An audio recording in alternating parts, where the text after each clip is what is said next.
Hi guys, welcome back to Red Dog Gaming once again, and again we have a very special interview with Ahowl, man, the lead mod on the RTR Imperium Surrectum, our favourite mod on the channel, and we're going to be going through a load of stuff today, including the new update, the new faction rosters, and the roadmap going forward. So thank you very much for joining us, everyone, and thank you very much to the mod team, and thank you for Ahowl joining us. So do you want to just give an introduction to yourself and to what you do with the mod, Ahowl? I'm Ahowl11, Howler, Howlman, there's a couple names given to me, but I'm the mod leader, mod founder, and so I'm in charge of pretty much making sure things are being done. I guess like release dates and lots of coding, the direction and planning of the mod itself. Um, I have a large say in what happens, what we can add and what we do not add, but I do not necessarily always have the final say. I've been outvoted many times. Other than that, I'm kind of the face as well. So um, people, when I show up to like a server or answer questions, like they know it's coming from me, the leader, and um, I always try to consult with my team as best I can. But yeah, that's pretty much my role is just keeping things together, keeping things going, and that's why I'm here. Yeah, cool, awesome. So do you want to give a bit of an intro to the mod as well, as if some of the people who watch this video might not have be as familiar with the mod as, say, me or some of the others in the chat right now? Do you want to give a little bit of an intro into RTR Imperium Surrectum and what it's trying to do? Yeah, so RTR Imperium Surrectum, better known as RIS. We are a combination of two older mod teams from the original Rome Total War. So you had Roma Surrectum 2 and Rome Total Realism. Both mods go all the way back to 2006 through 2012. Those were both mods heydays, and I took over the keys or the reins to Rome Total Realism in about 2013 and came up and had my own team. And our team made Rome Total Realism 8 in about 2016, 2017.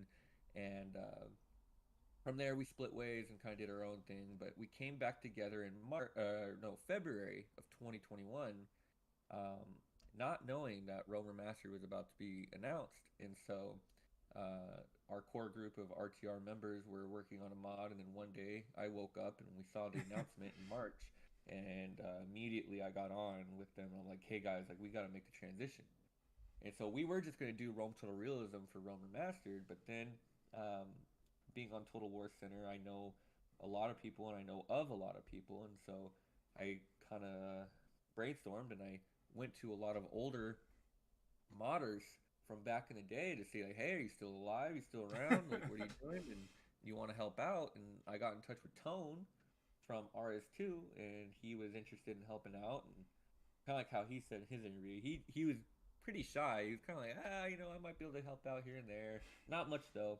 And he ended up turning into co-lead, and he's doing all the units. So Yeah.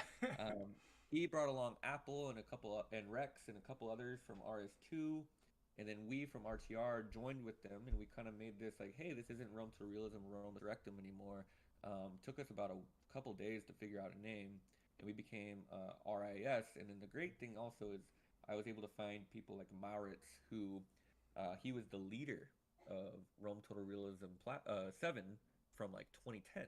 Yeah. So we resurrected a lot of old um, Golden Age modders, and we've brought in a lot of new guys in as well. So it's kind of a conglomeration of teams, and we have molded it into a new thing. And so when people refer to us as RTR or RS, we're like, no, we're RIS. Like that's our Yeah. identity now because that's behind us, and we kind of want RIS to be its own brand name. So that's kind of how Yeah. we originated. Oh, cool, awesome. So, what is the like sort of aim of the mod? Like, what are you trying to bring to Rome Remastered that say Vanilla doesn't have, or some of the other mods might not Oh man, we have?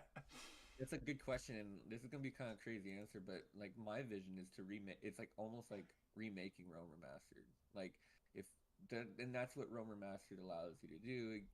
It gives you this really small map with 20 basic factions and a really fun game. And what Feral did is they give us all this awesome uh, lifts to the limits and these great tools and documentation on how the game works. And so it's up to us as the modders to pretty much make the game, to remake the game in our image. And Yeah, that's what's so great about Rome Remastered. I mean, you see the Lord of the Rings Total War. You see some of these other projects that are being worked on. It allows us to do it. So my vision is to. It's not necessarily a mod, but I want this mod to become such a thing that it feels like it's a different game. If you yeah, boot up Rome Total War or Rome Remastered, and then you boot up uh, Rome Remastered running RIS, you're gonna be like, is this the same game? yeah. So that's my goal. That's our end goal at the end of the day, and it's gonna take time, but that's the vision. Yeah, cool, awesome. That's great. That I mean, it definitely does feel like a different game when you log onto it and when you play, and that's what makes it so good. So in terms of the mod itself, we're coming up to a massive update, aren't we? 0.5. Do you want to just go through what that new update's bringing and why it's so significant for you guys? So yeah, the update is bringing.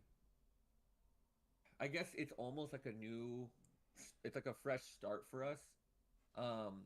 We had 0010 to 040 for the past year and a half, and it was basically just kind of throwing everything we could as fast as we could into the mod so people could play it. And Farrell at the time was working on the Rome Remastered, and now that they've pretty much finished, we kind of decided like, hey, like now's our time to actually like do what we really want to do, and so that's where we came up with RIS 050. It took a long time to make, but it's a brand new map, huge map, and we believe that will serve as the base of future versions. And then we began our work on redoing all the units. So instead of using the older units from RS2, we now use the brand new Rome Remastered models, starting with the Hellenistic units. So that's kind of like what 050 is going to bring. It's pretty much like the rebirth of us now that we Yeah, have everything at our disposal. So it's kind of like think about it, like the first actual version of RIS. yeah, cool. Yeah, it's it certainly is massive. Is it? Am I right in saying that it's the largest total war map ever made? Bigger than Warhammer 3. Um, is that right? I don't know how big Warhammer 3 is. I've heard it's pretty gigantic after that last update. Yeah, I honestly I don't pay attention to Warhammer at yeah. all, Neither do so I. I wouldn't know. But as far as historical Total War, I would say yes. It's the biggest. I know it's 100% the biggest for Rome Remastered, Medieval 2, or Rome Total War. So, and that was our goal. We wanted to be the biggest, and we're very fortunate and lucky that we were able to actually make it because that was a risk when we Yeah, decided to do it because we didn't know if it was going to work. yeah, cool. I mean, it's what's it, over 900. What's the exact amount of settlements? It's over 900, right? It is over 900, which is we're not even finished with that. Yeah, Uh, and it's crazy because we did not expect it to get that far. I think when we first set out doing the new map, we had 230 regions in the old map, like the Mundus Magnus map that we were using, and we were kind of like, okay, well, like we'll just add like 200. yeah, Well, it just kept going, and the research is crazy, and there's just especially like Italy and Greece and Asia Minor, the Levant, Egypt. yeah, There's so many cities, and it's like, how can we not add? If we're gonna add this, how how are we leaving this out? And if we're gonna add that one, this one needs to be added. And so it just kept going. And then you get to the tribal areas like Gaul and Germania, and it's like, well, it's more of like a tribal thing. So it's kind of like, well, we're gonna have that tribe. It needs to be, we need to have this tribe, and it's like, basically it just becomes like we don't want to leave anything out that otherwise would be important. And so it became more like, okay, is this worth leaving out, or do we need it in as well? And it just kept going, and we're not done yet. So the regions are not finished yet. That'll be for the next release when those are finished. So who knows where we'll end up. Yeah, well, I mean, it is massive, and I have played on some of the pre-release versions, and it is a big map, but there's just so much detail in it as well. It's fantastic to see. So in terms of the map, then, have you managed to play much on it, or your beta testers? How are they finding it at the minute, testing on the massive map? Not any issues, which is really crazy, because when we did it, I was like, okay, we're gonna get a ton of issues. We're gonna get a ton of complaints about Siege Fest and this or that. No, it's actually been the issues that we've gotten are basically basic Rome Total War modding issues, like bugs and glitches that we can fix. There's not been a lot of complaints. There hasn't been a lot of concerns. Been a lot of enjoyment. It's been a lot of wow, like I've really had a lot of fun time playing in this specific area for 50 to 70 turns, whereas like mostly in most mods you're kind of like, oh well, I'm already got half the map conquered. It's not like, oh, I finally can get out of my area. Like it's much more deep and immersive, and it's like you definitely get more of a regional focus. So where you play, it's kind of like, okay, well, if you're gonna play as a Greek faction, you're gonna be playing in Greece for a long time. Yeah. And we consider that a very good thing at the end of the day. Yeah, so it's more, would you say it's more about regional conquests and conquering your region rather than, I mean, if you could do a world conquest on it, good luck to whoever can do that, but you're more about conquering your own region versus, sort of enemies that have common interests rather than going out far and wide and spreading your tendrils everywhere. Correct. Yep. Yeah. And then I do have the mod ready to go to show, but I'm running into some what's it called? The basically it doesn't fit to the monitor the way it should. I forget what it's called. That's that's all right. So I'm trying to work through that. As soon as I can get that looking good. Yeah, cool. I will. It's the latest dev update, so something has changed to where it's too big, and I would hate to show. Yeah, fair enough. Yeah, cool. As soon as I get that figured out, I'll show you some cool stuff. Yeah, that would be awesome. Sneak previews for everyone. It's probably a good time just to mention. Thank you for everyone joining us. Welcome to the channel and welcome to the interview. I haven't activated Windows because I threw this computer together, Rex. Thank you for pointing that out. I didn't realize that was on screen, but thank you for pointing that out. And welcome everyone to the stream. But Diego just asks, we'll do some questions from everyone at the end, guys, some user-generated questions. But Diego just asks who the Howler is. Oh, geez. Well, he's late. He's late. And I like how I know who Diego is, and I won't say his actual name, but the Howler is me. So if anybody wants to know why I'm the Howler, it's because I speak my mind, and I generally, when there's something that's going on that I don't like, I'm not afraid to say it, and they take my name. And there's like, so have you ever heard of the Howler monkey? Yeah. So there's a emoji on our server, and so that's me. So there's a Howler monkey emoji, and that's pretty much like my mascot. So if I'm not happy about something, you'll see a bunch of Howler emojis posted underneath my response or something. There's two emojis on me. There's like a weird dude who's bald and has glasses who's like got his mouth open, and that's like when I'm excited. And then you have the Howler monkey, and it's like, so everybody knows when I'm like happy or upset based on the emojis that are put underneath my responses. So it's kind of like I guess it's kind of just how we do things, but Yeah. it's pretty comical. Well, I'm not sure how people have reacted to this because it looked like a bit of an even split between the Ahowl and the Howler monkey. So Yeah, I know. It's like it's whoever, however people view me. I guess it's yeah, I'm either a happy guy or I'm very mad. So it's just up to them to decide. yeah, fair enough. Awesome. Right then. So we're talking about the new map. Let's carry on talking a little bit about the new map. In terms of the requirements PC wise, do you have like a sort of a basic requirement, and how have the beta testers found the turn times and stuff? Obviously, you've got a load of new factions as well, and it's a lot bigger. So, have the turn times been influenced much? From my own testing, honestly, I didn't really notice a difference, but I have a relatively powerful PC. So, what are the beta testers finding with those turn times and with the new map? Okay, so yeah, if you have an older computer or if you have a computer that's not like, let's say you got a computer for school and it's like a laptop and Yeah, maybe it was like a $500 computer and you have like basically the Intel Core graphics, um, RES is going to be tough on you because it's a very heavy game or a heavy mod. It's going to be about 40 gigabytes. yeah, So you're going to have to definitely allocate a lot of space on your hard drive for it. I actually recommend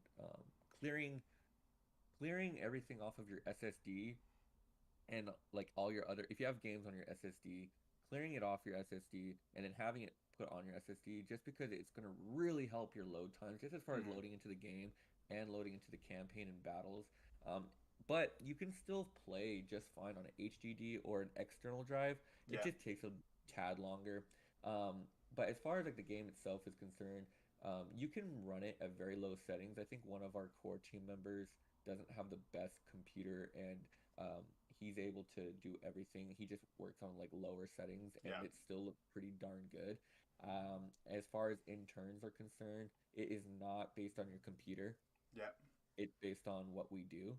yeah, So, um, when we haven't been careful, it's basically, I mean, to get into the nuts and bolts of things, the rebel faction, yeah, if it controls so much of the map currently. mm, So when we give it way too much money, it takes super long and yeah. it hangs at the end of the intern. We actually just had that happen accidentally last week during Terminator's live stream. So I'm like watching it. I'm like, oh my God. Like, like, so I had to like go, I was like furiously going into the code. Like, what did we do? Hmm. And we fixed it immediately. And so pretty much like we are going to do everything to make sure that interns are manageable and good. Yeah, But um, from what we heard from Farrell is the more regions and like the more factions you have, the longer the interns are. So hmm. we were very nervous when we had like 700 regions at the time. We're like, oh my God, is this gonna work? And we kind of just messed around and we found out that it was just like the rebels and the amount of money, which impacts their decision making. And the longer time they have to make decisions, the longer the Yeah, interns take. And so we pretty much made it so they can make decisions without taking forever to make decisions. cool. And the intern times have been really good. We have not had any complaints from the beta testers. As soon as that one glitch was pushed to beta testing, we got blown up about it.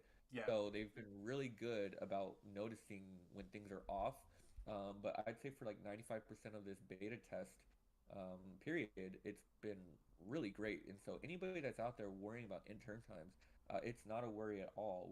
It'll be when it's released Friday morning.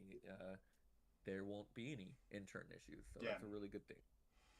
And I can genuinely say that from the playing that I've played, it doesn't.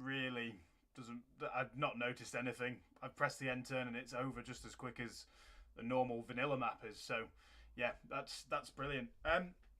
So I can stream now, by the way, so I'll okay, do cool. that. Yeah, let's jump onto the stream. You've actually pointed out something that I should be doing as well. Moving it across to my SSD because it's currently on my hard drive. Yeah, So I mean, I recommend it. It's not necessary. yeah, It's not like, oh, if you don't do this, it's gonna suck. It's just, hey, like if you want an optimal experience, that's what I would recommend. Um, but we've had multiple people come on and they'll kind of put like jokingly like, well, I had to uninstall this, and that. I had to move this to there and just to play the mod. And it's like, I think that's going to be the norm going forward Yeah. until either us or Feral or somebody figures out a solution on how to maybe get the content to be smaller. But when you have so many things, it's hard to be small. Yeah. To be honest, like if people have played older Total Wars and played old mods, that like the Darth mod series was always like 30 gigabytes. But I've played Darth mod from Rome 1, to be honest, to Napoleon, and they're always about 30 gigabytes. They're always large mods. So I think a lot of players that are coming to this will have experienced the size of files that the RTR is going to the RIS is going to be. But let's carry on with the sort of new features linked to the map. So have you got any custom settlements in this on this new map already, or is that something that's coming in the future? Yes, we do. We have a lot, actually. Which ones? And that's the thing. So Roma Surrectum, they had a third version called RS3. It was kind of like their final version. It was pretty much worked on by DVK, the lead dev. I think the rest of the dev team had pretty much went on to other things. So he kind of did it on his own, but he made custom settlements for a lot of the big settlements or the well-known, and then he also made like cultural settlements.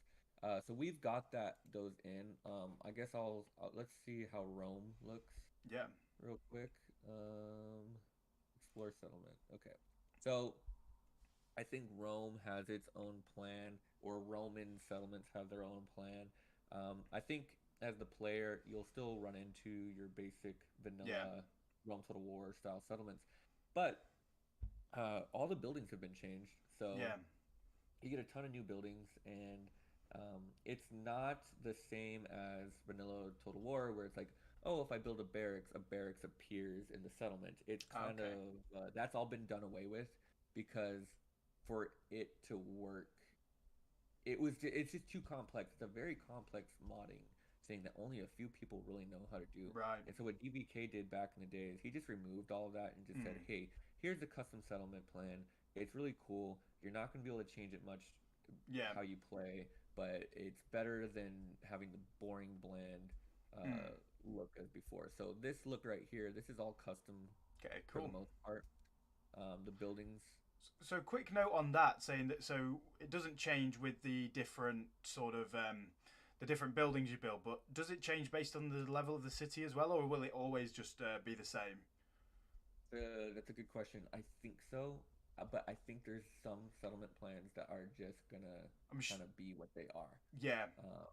I'm assuming the walls will change. Is that that's probably the only building then that will change? That would change. Yeah. As far as the gameplay, that's pretty much the only thing that really, I guess, kind of matters. The one thing that we're not finished yet with, and I think it's not necessarily us in this regard, it's just from Roma Surrectum 3, the pathfinding. So the pathfinding, people make a big deal about pathfinding, and rightly so. It's a very huge thing when it comes to siege battles. The pathfinding is always going to be vanilla. The settlement plans are not vanilla, though. And so it's up to us to, I guess, manipulate pathfinding to the new settlement plans, or vice versa, however you want to look at it. And that's going to be a work in progress until however long it's going to take. And so certain settlement plans are going to be wonderful.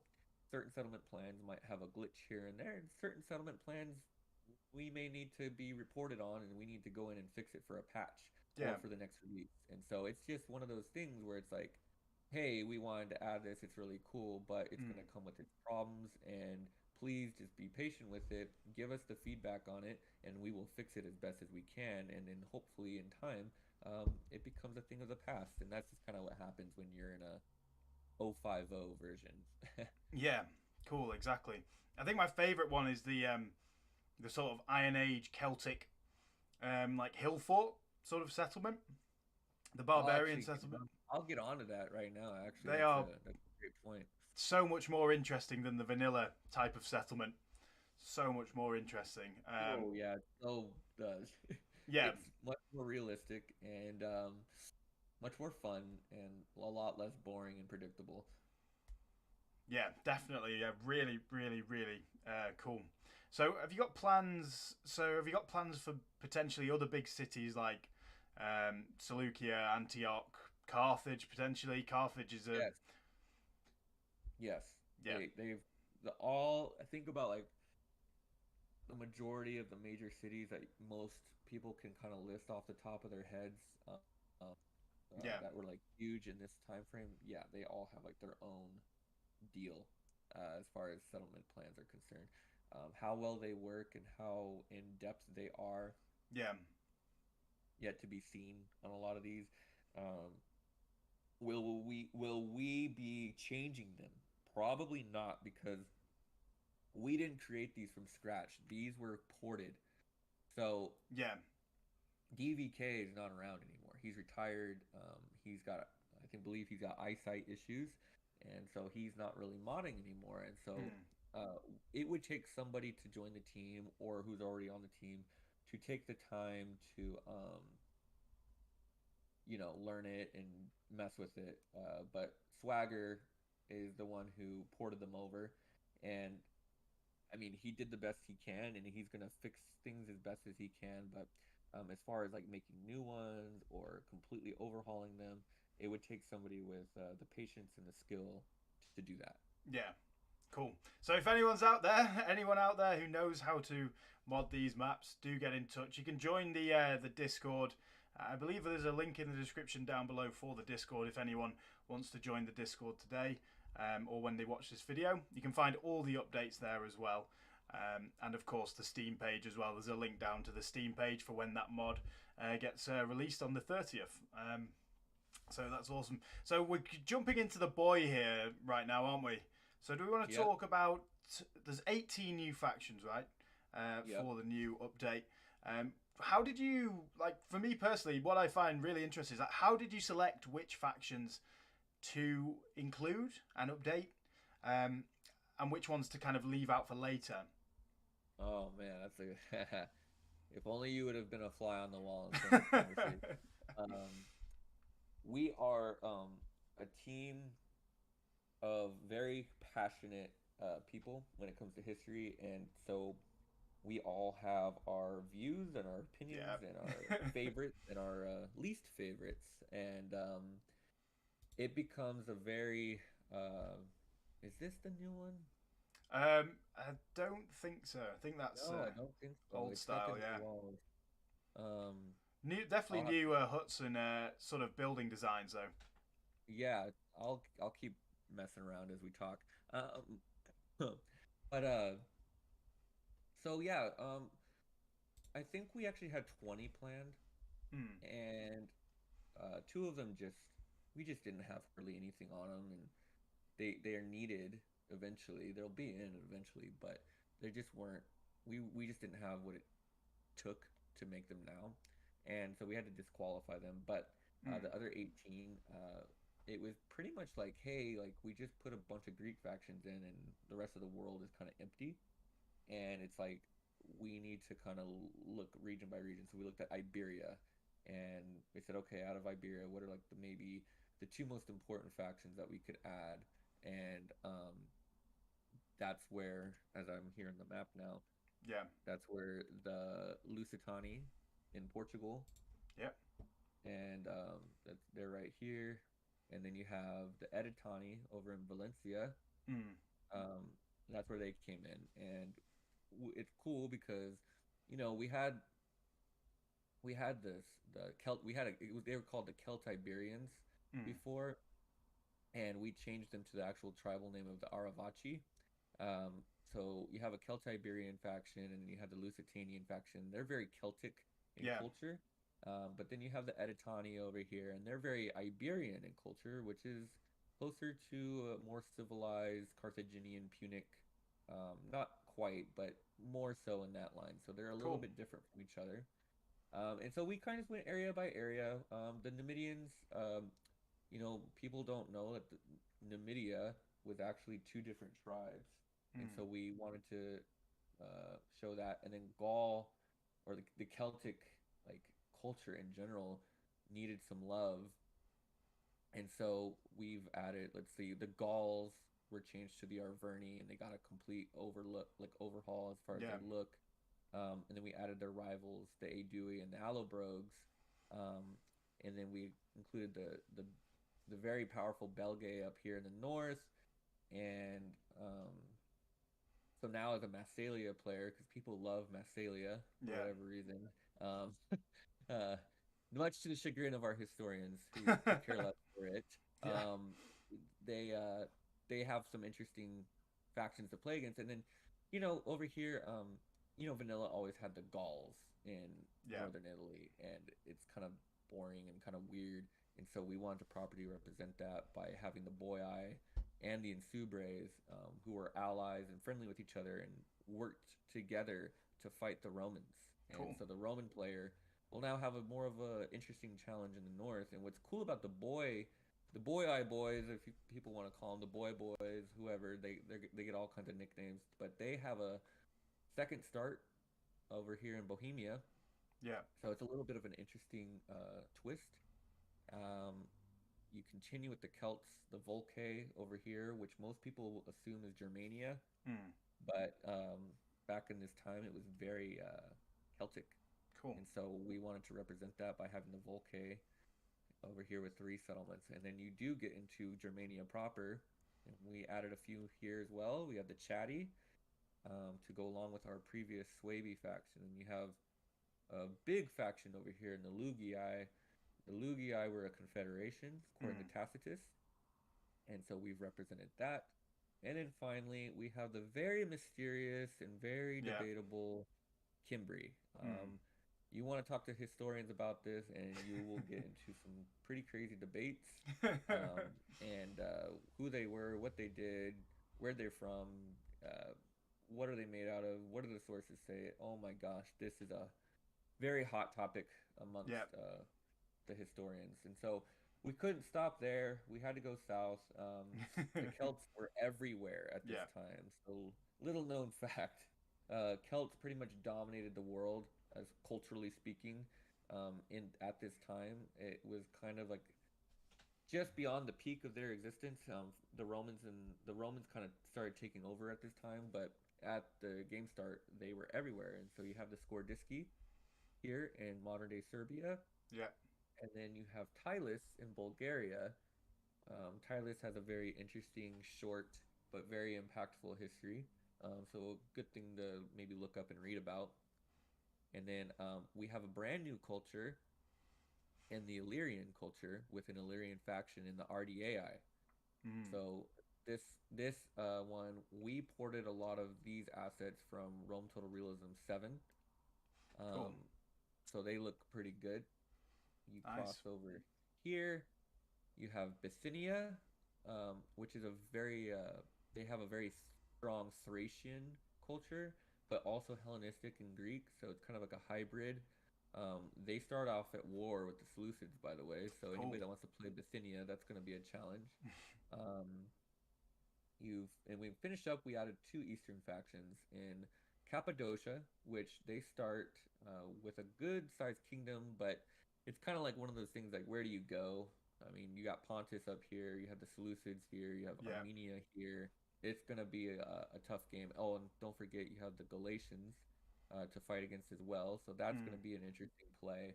And then last but not least, we have um, a very mysterious and little known faction in Media Atropatene. Um, they were they kind of branched off during Alexander's time in the Successor Wars, and they held their own for years.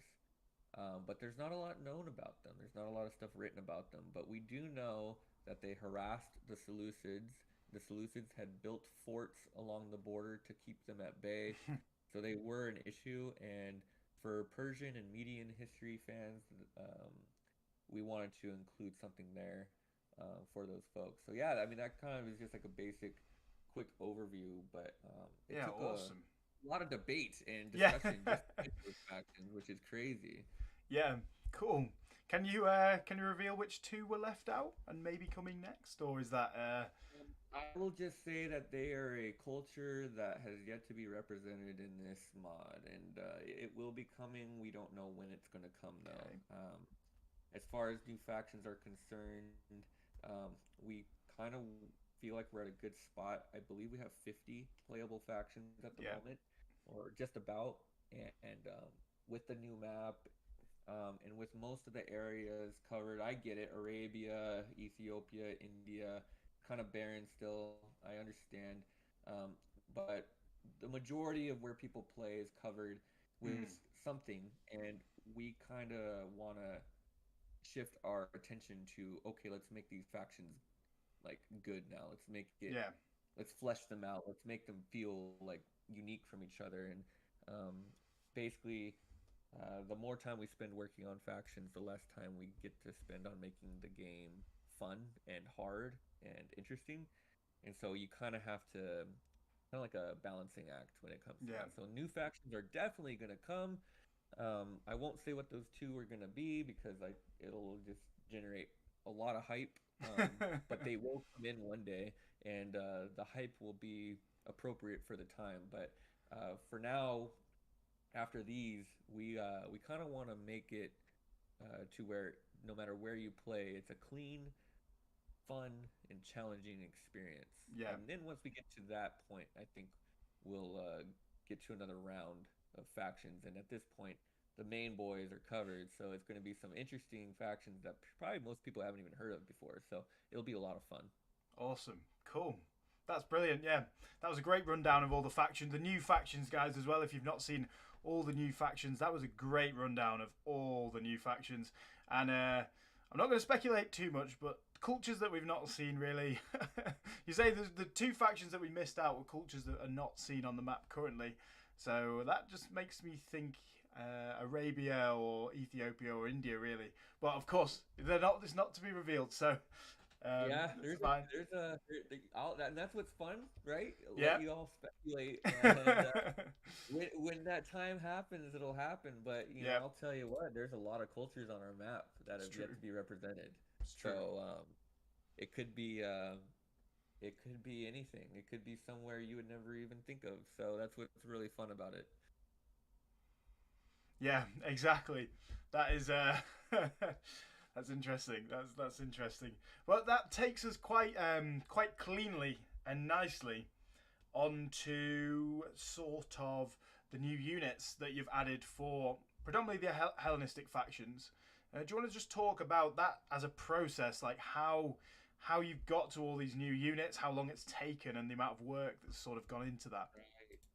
And shout out to you for showing them off. I'm not going to show off any of the units in this live stream. And if anybody's watching this right now and you're like, well, how come he's not going to show the units? And I need to see the units. Well, our guy here, Red Dog, has done a preview on every single.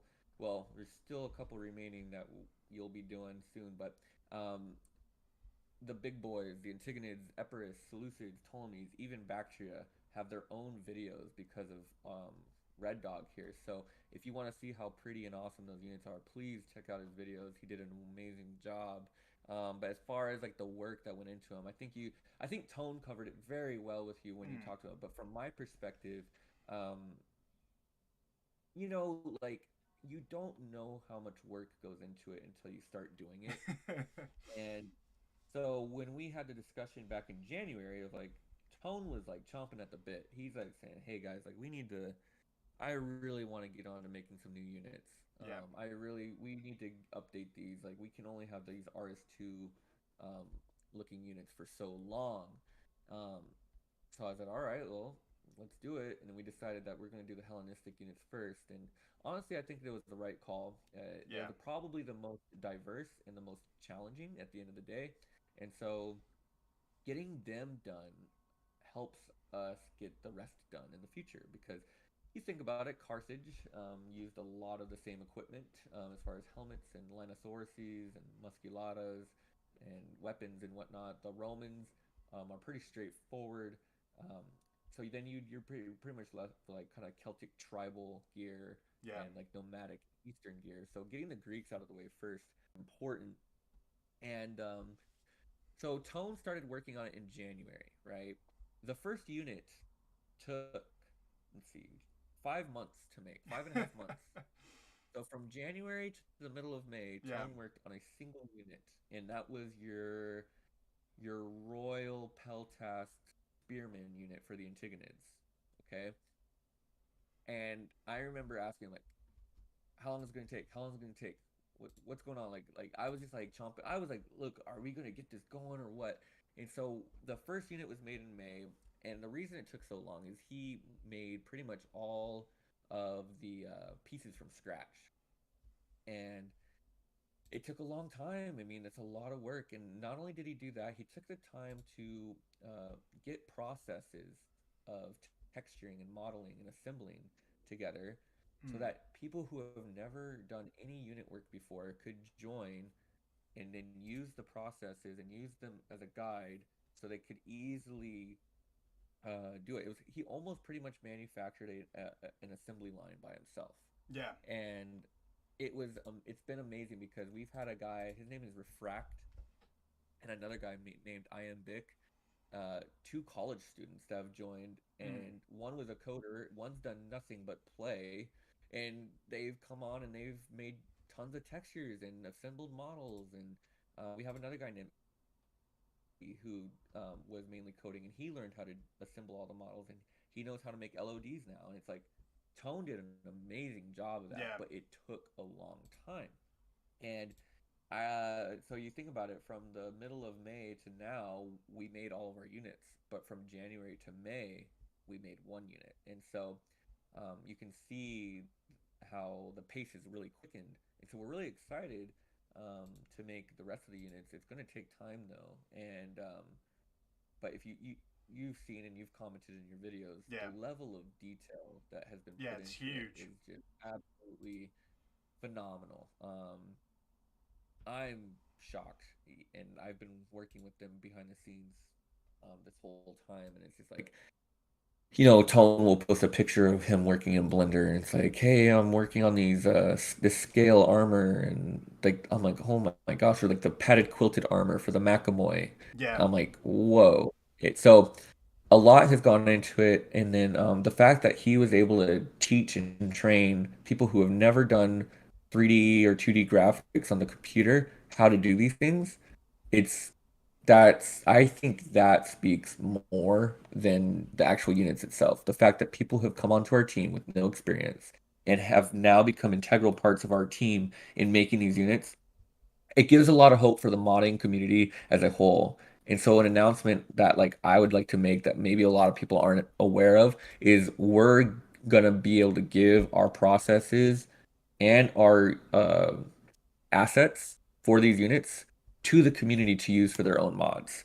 That sounds So it awesome. should help other people make their own mods the way they want to. And then when they have our processes and they know how everything was made, maybe they want a unit maybe they want these unit models to have like the vanilla Rome Total War colors, right? Yeah.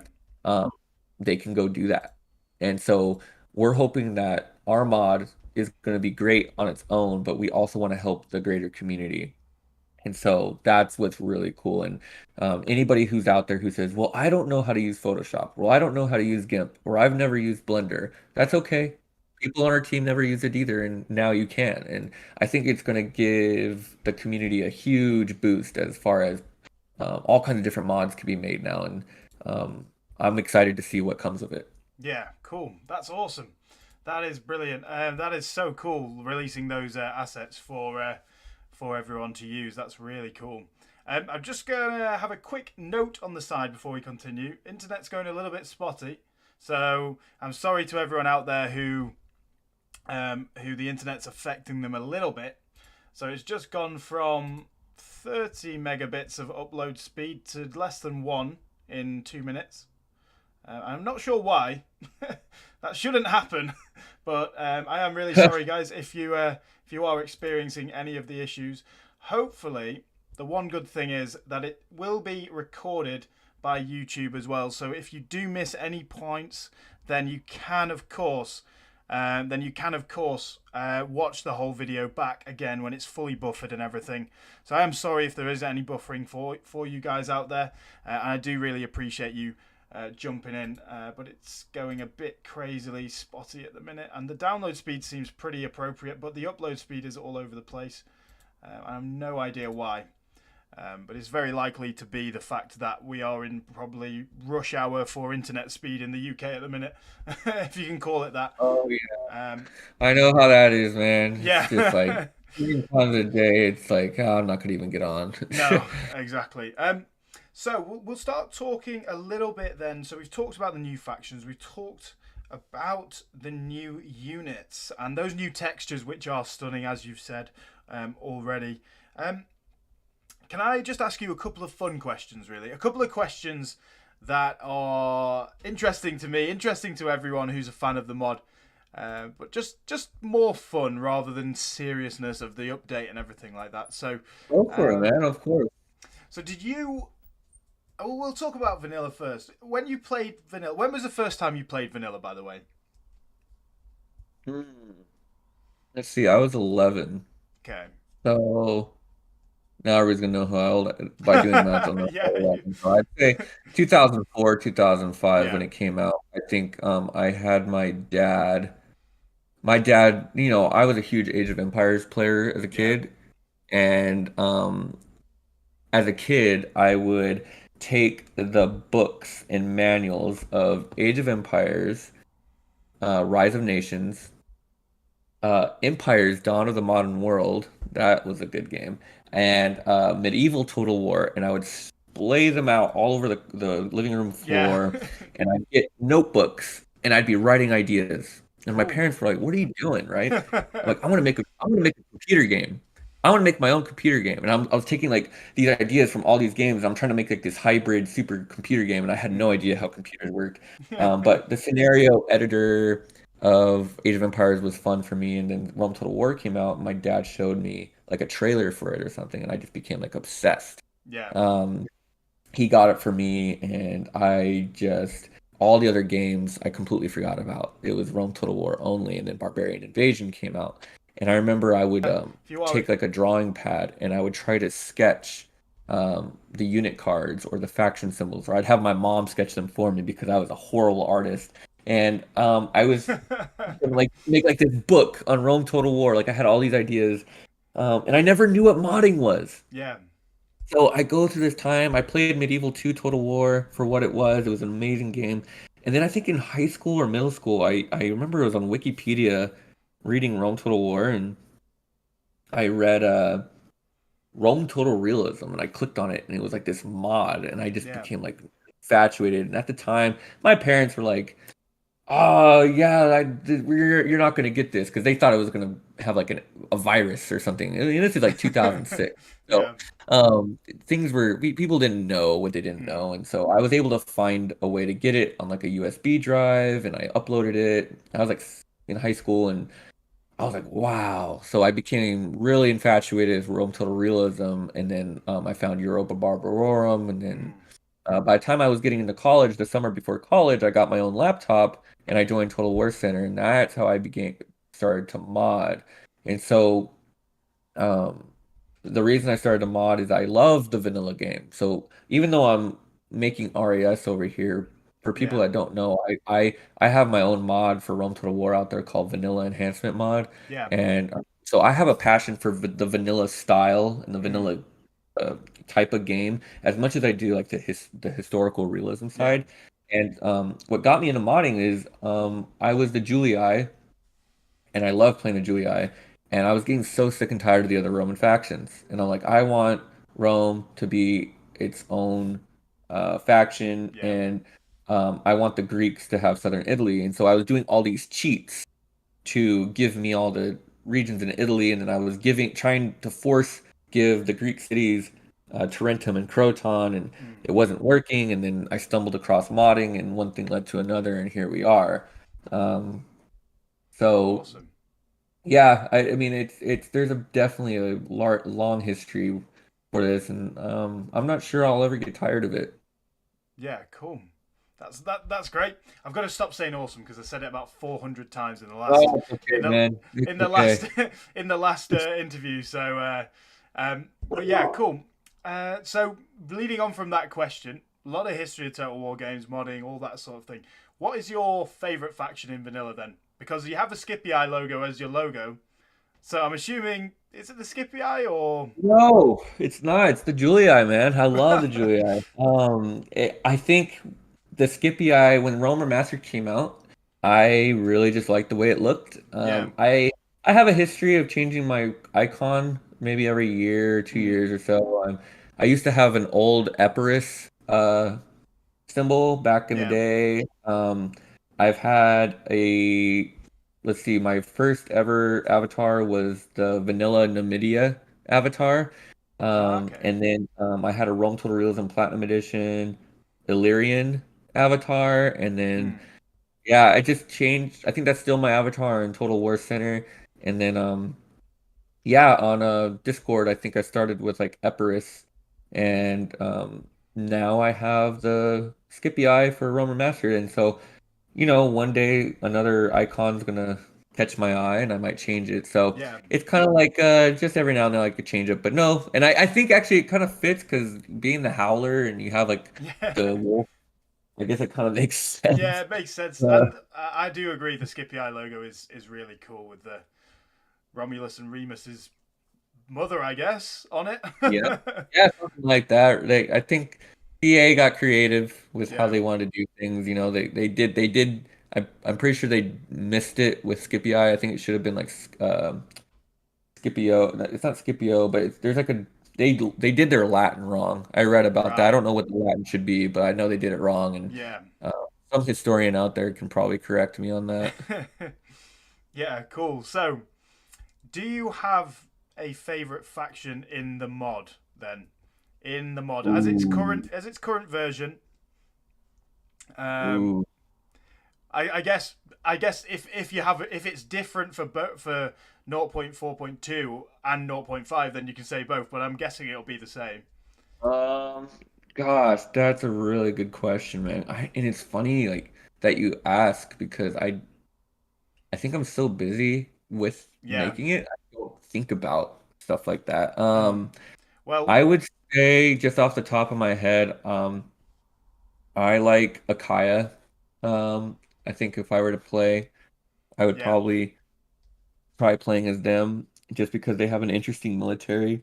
Cool. Um, and then I'm always a sucker. I am always a sucker for the underdog. And so the Boiotian League, Yeah. I kind of stretched our historians a bit by adding these guys. Because for me it was like, well, we're adding this and we're adding that. How come we can't add this? And it's like, Yeah. yeah. So I have a little soft spot for the Boiotians. Mm. Um, Athens, I think, just because Athens was so maligned at this time, they Yeah. were not the Athens that people. So basically, I guess a broader statement was just, I like the underdog. I like the Yeah. small guys. Rhodes, Rhodes. Yeah. I like to see them do good, and I like to play as them. Mm. Have you ever played Crusader Kings 2 or 3? Yeah. Yeah. Okay, so I like to play as the Sami people who are like Right. in Norse of the North. Like Yeah. That is I the like Norse of the playing Norse. the obscure who the heck are these people kind of factions. Yeah. That's my speed. So I think as we continue to add factions in the future, there's going to be certain factions out there where I'm like, oh yeah, I really love these people, and people are going to be like, who are they? Yeah.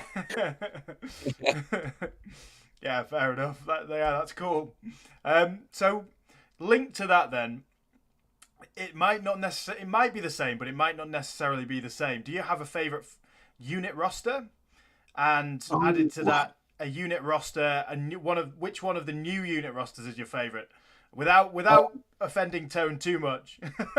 Oh, I won't offend you with this answer. My favorite would be by far Baktria. Cool. Um, there's something about Baktria that captures everybody's attention. Yeah. I think there was a user once. He joined our server and he was kind of like, I don't know if he was irritated or if he's just trolling. I don't know. Mm. But he's like, "What's everybody's deal with Baktria? Why does everybody love Baktria? What's so great about them?" Oh. And it's like, well, they're in modern day Afghanistan. Yeah. The average person would never think that a Greek kingdom Mm. flourished in modern day Afghanistan based on like what we know of Afghanistan with like the wars and like how poor it is out there and like you know, nobody has been able to successfully invade it, but Alexander did, and he left a legacy there. And the Seleucids couldn't control it, and Yeah. Bactria ended up becoming a thing. And they had a short history compared to some of the other kingdoms, right? But they had a very interesting history, Yeah. and the color, this lapis lazuli blue, Mm. um, combined with some of their helmets and shields and like you got so hyped up about those Hetairoi. I mean, I am Yeah. too. I mean, to have like this cataphract looking elite cavalry unit that can charge in with like a Yeah. heavy lance but also shoot you from afar with bows, super cool. And yeah, I would say just like the Epigonoi uh, Yeah. troops are really cool, and just kind of how I mean, and we haven't even gotten to like the Eastern and nomadic parts or the Indian parts of Yeah. their roster, which will come in phases. So I think at the end of the day, they would have like the coolest roster. Yeah. I mean, those Hetairoi pretty cool. I think it's just cool as a as a like Greek-based faction, a Hellenistic faction that you can have a horse archer cataphract unit pretty much. Well, you should have seen how, well, yeah, then you should have seen how excited I was when we were adding the regions. I'm like, we gotta add this one. Yeah. Let's add this one. Please, let's add this one. Like, I'm like researching, and if Yeah. I see a map and I see a city I've never heard before, I'm Mm. like, I'm submitting it in. Like, put it Yeah. in. So We need more. so something that a lot of people don't know about the channel as well. I actually planned on doing Baktria first rather than Sparta, and I started playing it on very hard, and pretty much within 20 turns, I had a Parthian, two Parthian full stacks, and a Saka Rauka full stack of horse archers just basically on my doorstep, and I was like, well, I think I might try a different nation and maybe Yeah, bump they're it not down to easy. hard. They are not easy. So first of all, your first mistake was playing on very hard. Yeah, Never it's play very hard. very So hard. so I always say like because I've worked on multiple mods. Yeah, If it's an Ahowl 11 mod, do not play on very hard. yeah, It's not worth it. The ideal difficulty is always to play on hard, and the mm, same with battle difficulty. Hard, hard, yeah, unless you're masochistic. I yeah, mean, unless you're like Legend of Total War yeah, and you just want that impossible challenge, go for it. But if you're just like the normal player, go for hard, hard because um, the AI the AI is better than you as far as bonuses are mm, concerned, but not to the point. It's I guess it's more of a diplomacy thing. On very hard, the AI literally it's like their eyes go red and the only thing they think is kill yeah, player, and they will do everything. At least on hard, they're aggressive towards the player, but they're not like unreasonably aggressive. But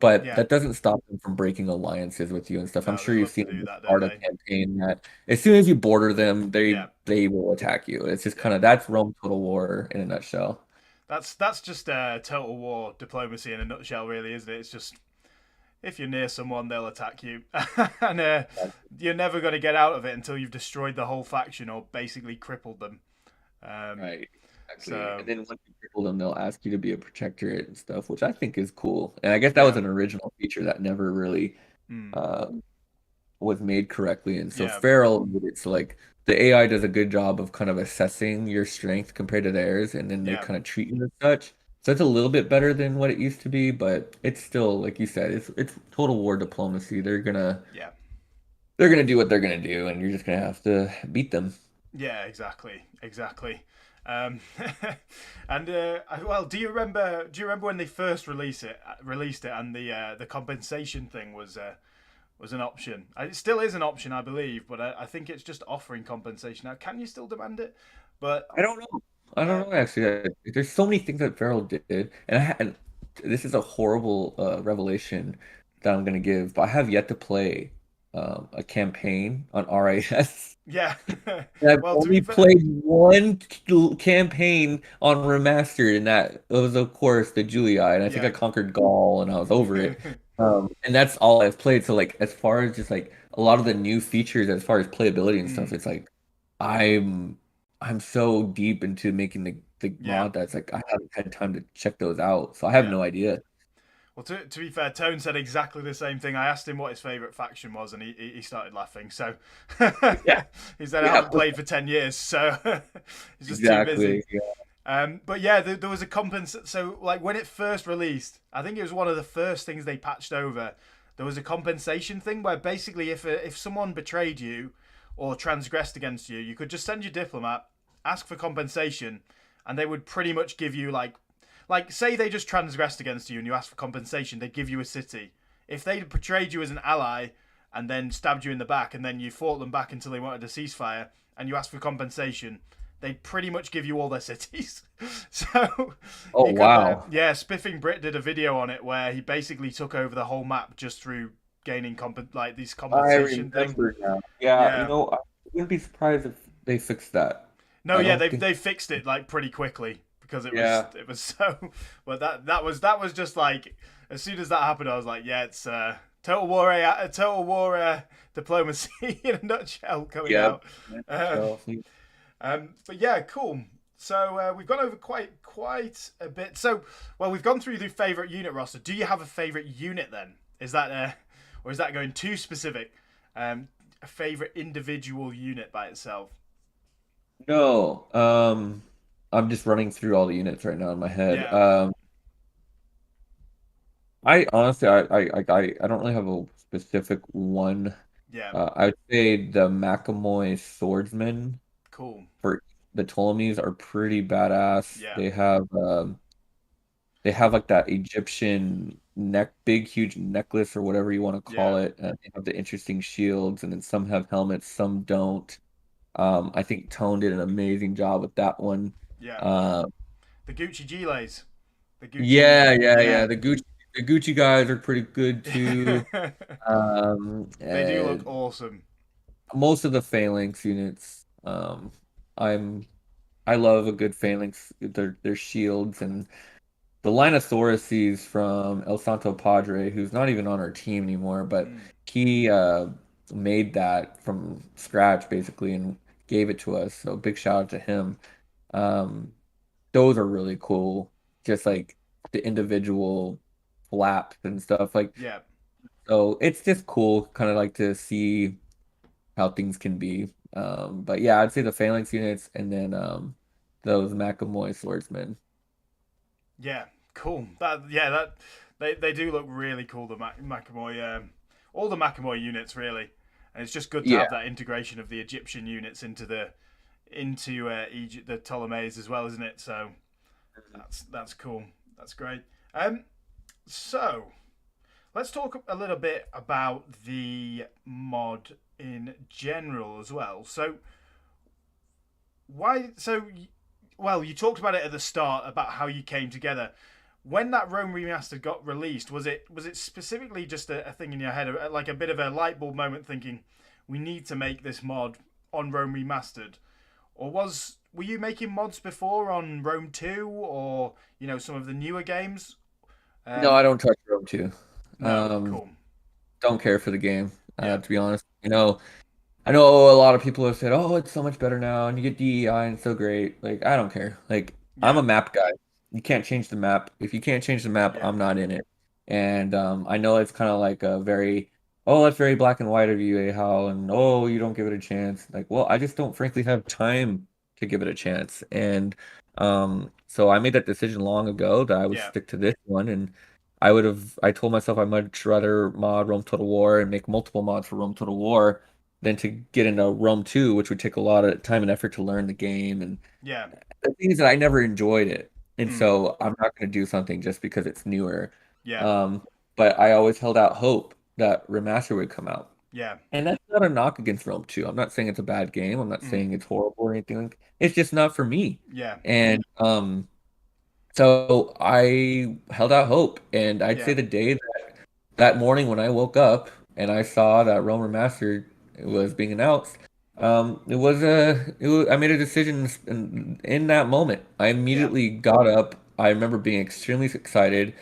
I think I ran around the house. Like I was that excited. I mean, this is something I've been waiting for years. Yeah. And immediately I got some food. I went to my computer. I turned on the computer. I was like, guys, we're doing this. Like, screw Rome Total War. It's Rome Remastered.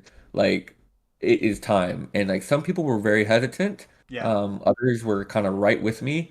But eventually, everybody kind of came along. And then what really sped up the process is when I Gudea Total War had, and like some of the YouTubers, they all had like this special access to the game, and I'm like, well, how come these YouTubers have it but no modders do? And so I Mm. I sent like an email out to them, or I got Gudea got me in contact with Edwin. Yeah.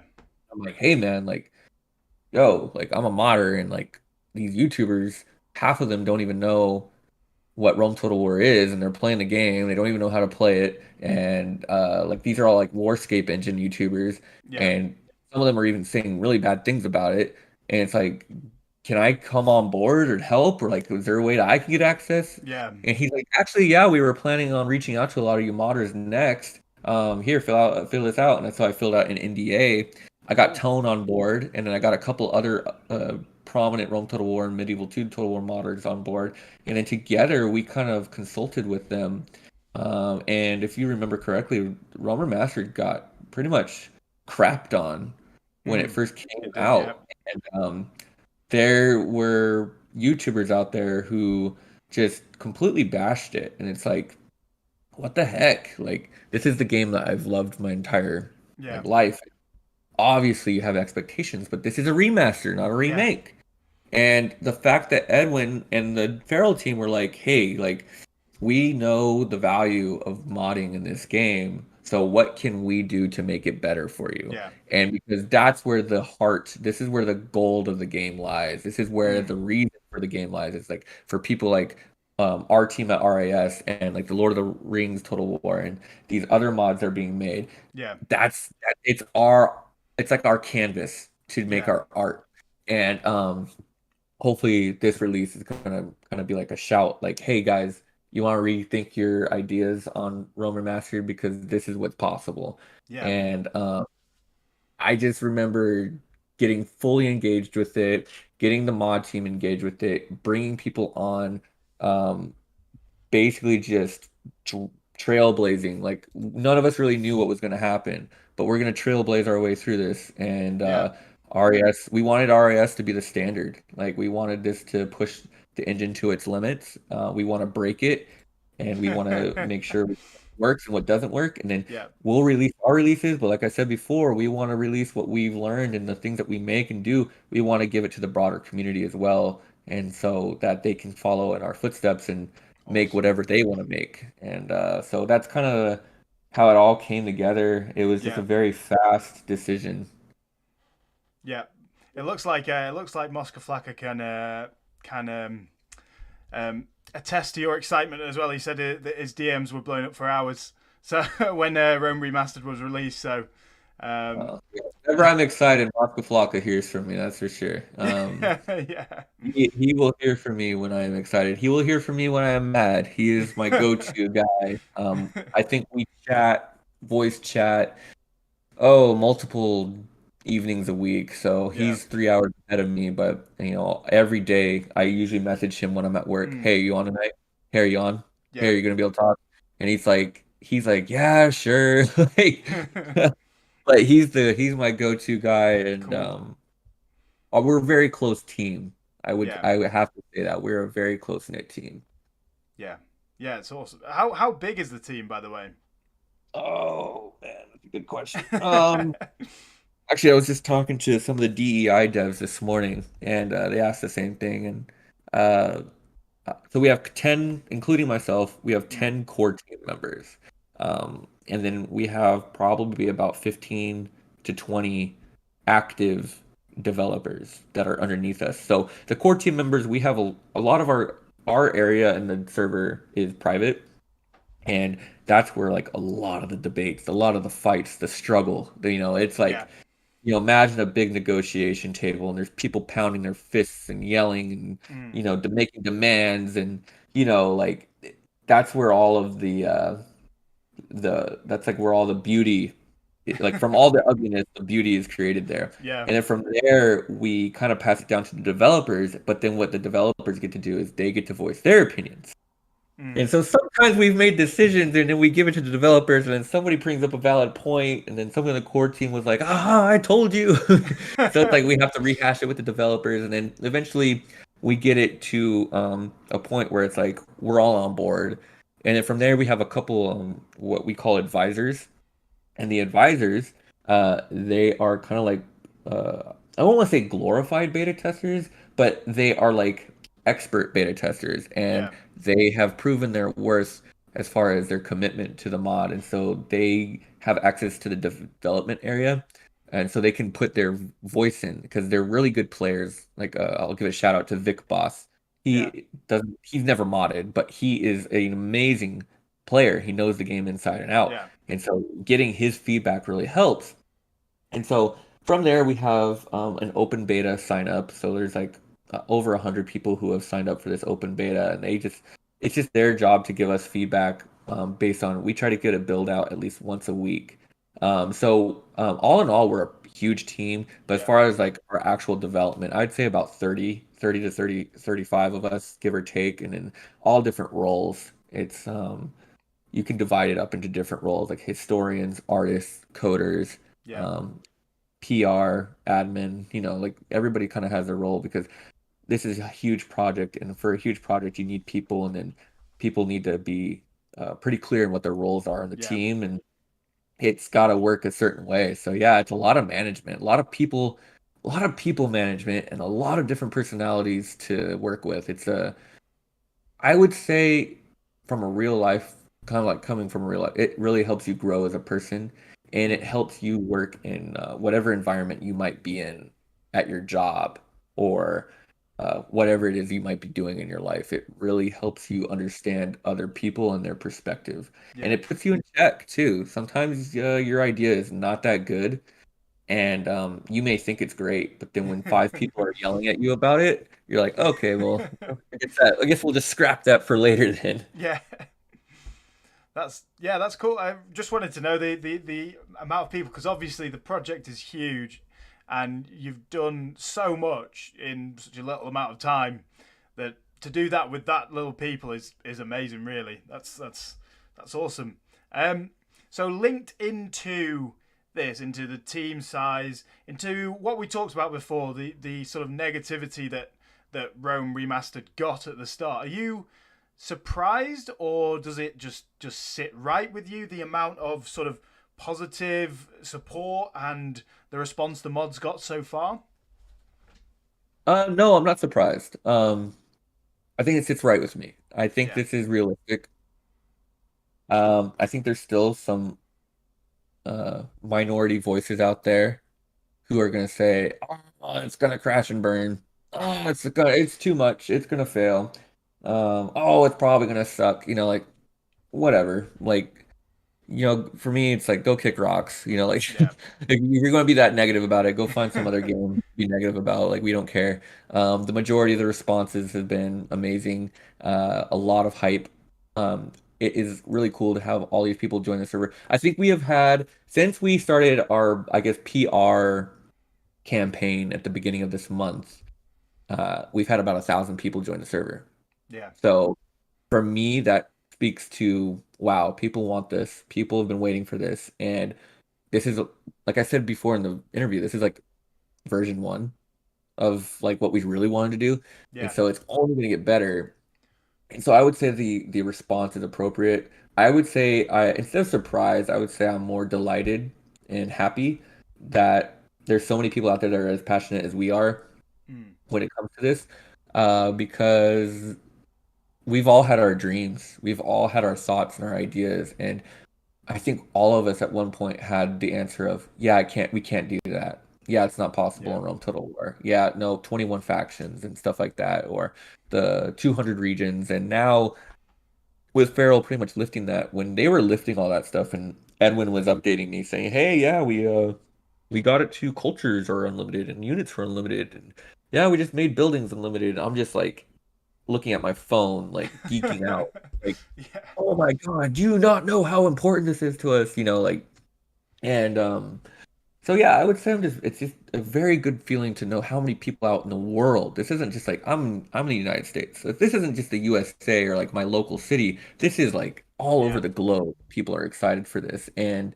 um, it puts some pressure on us for sure. I'm not gonna lie. There is the pressure to be liked. There is the pressure to make something that everybody likes, and sometimes you have to hold your ground with requests. Mm. But um, I'd say all in all, I'm very pleased, and I would encourage a lot of those YouTubers who completely bashed the game to, you know, when they felt right Yeah. or when RAS got to a certain point to really reconsider what Rome Remastered is and Mm. what it was supposed to be. Yeah. Um, there was so much backlash. I mean, there was a YouTuber named Admiral Price who doesn't even make YouTube videos anymore. He retired because of so much backlash because he predicted that this would happen. He was like, "Hey, like you guys are all angry now, but it's not about the game. It's about Yeah. the potential of the game." And so many people were so ugly with him, and he left and I can't even reach the guy anymore. He's moved on to different things in his life, and Wow. I think that's a shame because he had so many good videos. Yeah. And I hope that RAS can continue to trailblaze and strive forward Mm. and really show all of the people who doubted us or doubted the game Yeah. that, like, hey guys, like, this is what it was supposed to be. And don't worry, we're not going to hold a grudge against you. We're not going to, Yeah. hold this against you. We understand where you were coming from, but please give it a second chance, Yeah. and um, look at what it can do. And the Warscape engine up until now, I guess, with Warhammer 3 couldn't do this. No. I don't even know if it's moddable on Warhammer 3. I know they made it. Mm. It's huge and it's crazy, but I don't know how moddable it is. And so at Yeah. least with this one, you can make the map that you want to make. Yeah. I've got to admit, even I am a massive fan of Rome Remastered, especially now. But even when the first videos were coming out, even I was a bit reticent, and it was mainly, to be honest, with me around the UI. And then as soon as I got playing it, like I just forgot about the UI. Like and now I can't even really remember what the original UI looked like, but it does seem a lot more intuitive now. But my initial reticence was around the fact that it did look a little bit, to me anyway, like it was made for mobile. But then as soon as I started playing it, I realized how useful the UI's been, and it's Oh, actually a pretty go back to the original Rome Total War UI and tell me yeah, what you think. exactly. And that's the thing.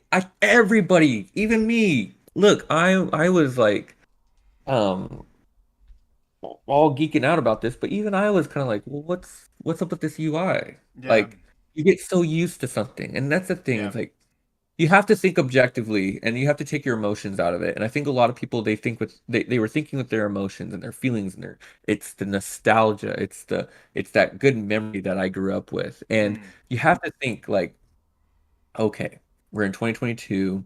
yeah, Um, Farrell's known for making these mobile games, and they had to be really intuitive with the UI. And then you also have all these Warscape engine games who have very intuitive UI, and you then compare that to the classic Total War, and you're like, okay, well the UI yeah, maybe it's pretty or maybe it's nostalgic, but it is clunky, mm, and it cannot I do it agree. much.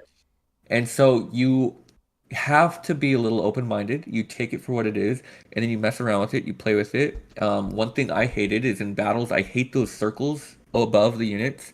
Well, guess what? You can get rid of Get those. rid of them. Yeah, Oh, and here's the thing. So check this out. So if you look at my screen right now, yep. Greece is looking like a mess, and people are like, oh, I could never play like this. Well, guess what? Hit Press spacebar, spacebar. Yeah. and then oh, what's Clean. this city? Oh, Mantinea. Okay, and then you know what? I need to see how my public order is. Okay, looking pretty good. Like, you can't do that in Rome Total War. Mm, And it's just, for me, it, look, we're all human beings, we all have preferences, and this allows each person to have a little bit more say in what their preference is. Whereas yeah. Rome Total War UI, you can't edit the font, you can't edit the No. size of it. It is what it is. Yeah. And I know there's still a few holdouts out there, and if you're listening to me, please Just have a little bit of an open mind. Get used to it because you play with it enough, you can get used to it, and next thing you know, it's fun. I think a good example would be Old Total Warrior. He's a YouTuber. He's doesn't have a huge following. He has like a niche following. I like his videos. He plays mainly vanilla. Yeah. He came out, he was very upset with the UI and said he's not gonna buy Rome Remastered and this and that. Well, now he's making, I think he's on episode like 37 of his Rebels campaign for Yeah. Rome I've Remastered, seen that. and Yeah. he's got like he found a mod that got the UI to his liking, and it's just like, we're all very passionate about this game. Mm. But I just encourage everybody to like say, hey, like just give it a shot and see what can happen, and more likely than not you'll be pleased, and if you're Yeah. still not pleased, then look, it's just not a good fit, and it's okay to move on from it. But to come on and bash and be super negative and everything, it's like that's Yeah. just that there's no room for that. I can attest to the UI being so nicer than the old games, because I don't know whether you've seen, but I played Divide and Conquer on the channel as well. I had a live stream, not a live stream, I had a let's play of Divide and Conquer, and I'd go from recording some like Rome remastered content to then Divide and Conquer, and oh my god, it's the pain, the pain, Yeah. especially in battles when you can't use the same shortcuts and the same keyboard shortcuts for doing stuff, and pressing Alt and dragging the whole formation forward and all that sort of stuff, and it's just like having to move units individually. It's like, oh no. But obviously I love DAC, but you have that pain of going back to those old games, and you're like, this UI, how did it not have some of these features that you can't live without anymore? But of course, yeah. So as you said, I would endear anyone that doesn't like the UI to just give it a go for a couple of hours, and you'll be fine. You'll be fine afterwards. You won't even notice it anymore. Cool. So just a tiny little question. You said that the Discord has gained 1,000 users in the last month or so since the sort of amping up of the marketing, etc. How many people is there on the Discord at the minute? Do you know? 4,000. I checked this 4,000. morning. It's a big Mhm. community.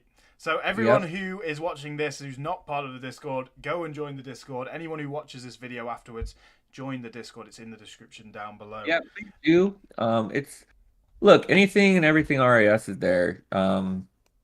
Okay, to be fair, I have heard complaints, and I'm happy. I guess it's complaint. I guess it's a feedback. It depends on how you want to look at it. I guess more feedback. We do ping a lot. At least this month we have, because of all the announcements. So if you've joined in the last month and you're like, oh my gosh, they ping too much. Well, we're in our marketing phase right now, and so we are gonna ping a lot. But we've had this development cycle for 6 months now, and we didn't really ping until this month. We didn't do a whole lot.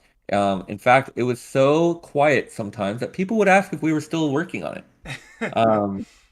So if you're one of those who do not like pings, who do not like seeing red markers on your channels, because I think there's a lot of people like that, don't worry.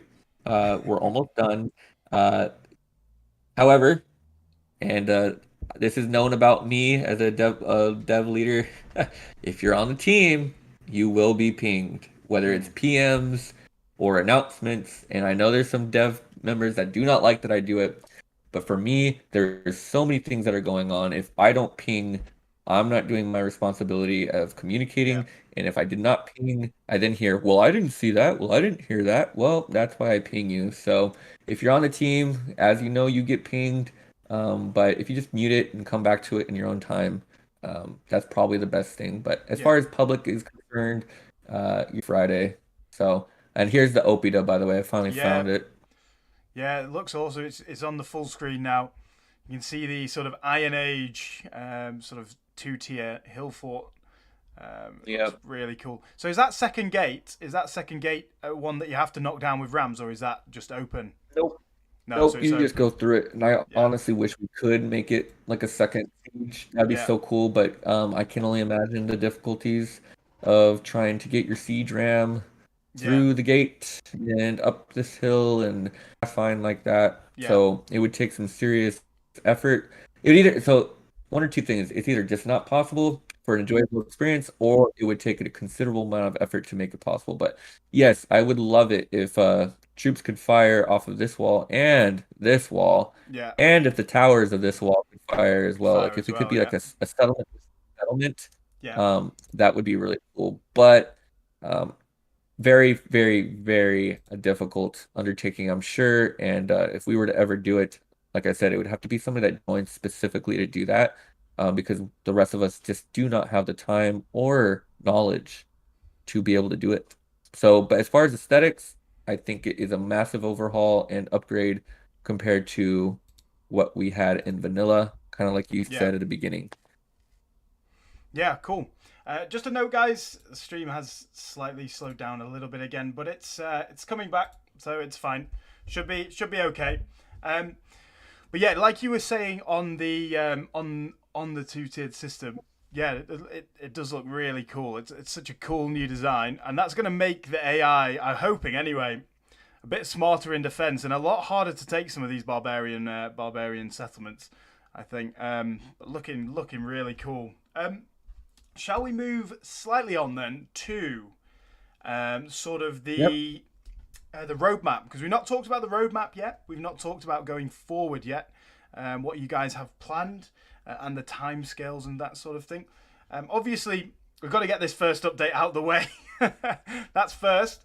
But yes, do you guys have another timescale on another update and what it might potentially contain? Obviously, you don't need to go into specifics, but what it might involve.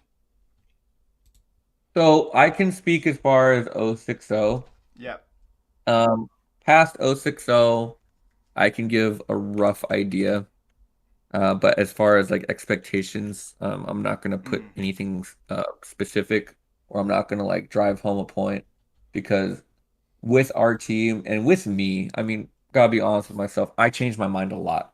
Yeah. And I'll be passionate about one thing for maybe a week, and then something happens, or I have a discussion with somebody, and I'm like, you know what? I'm not about it anymore.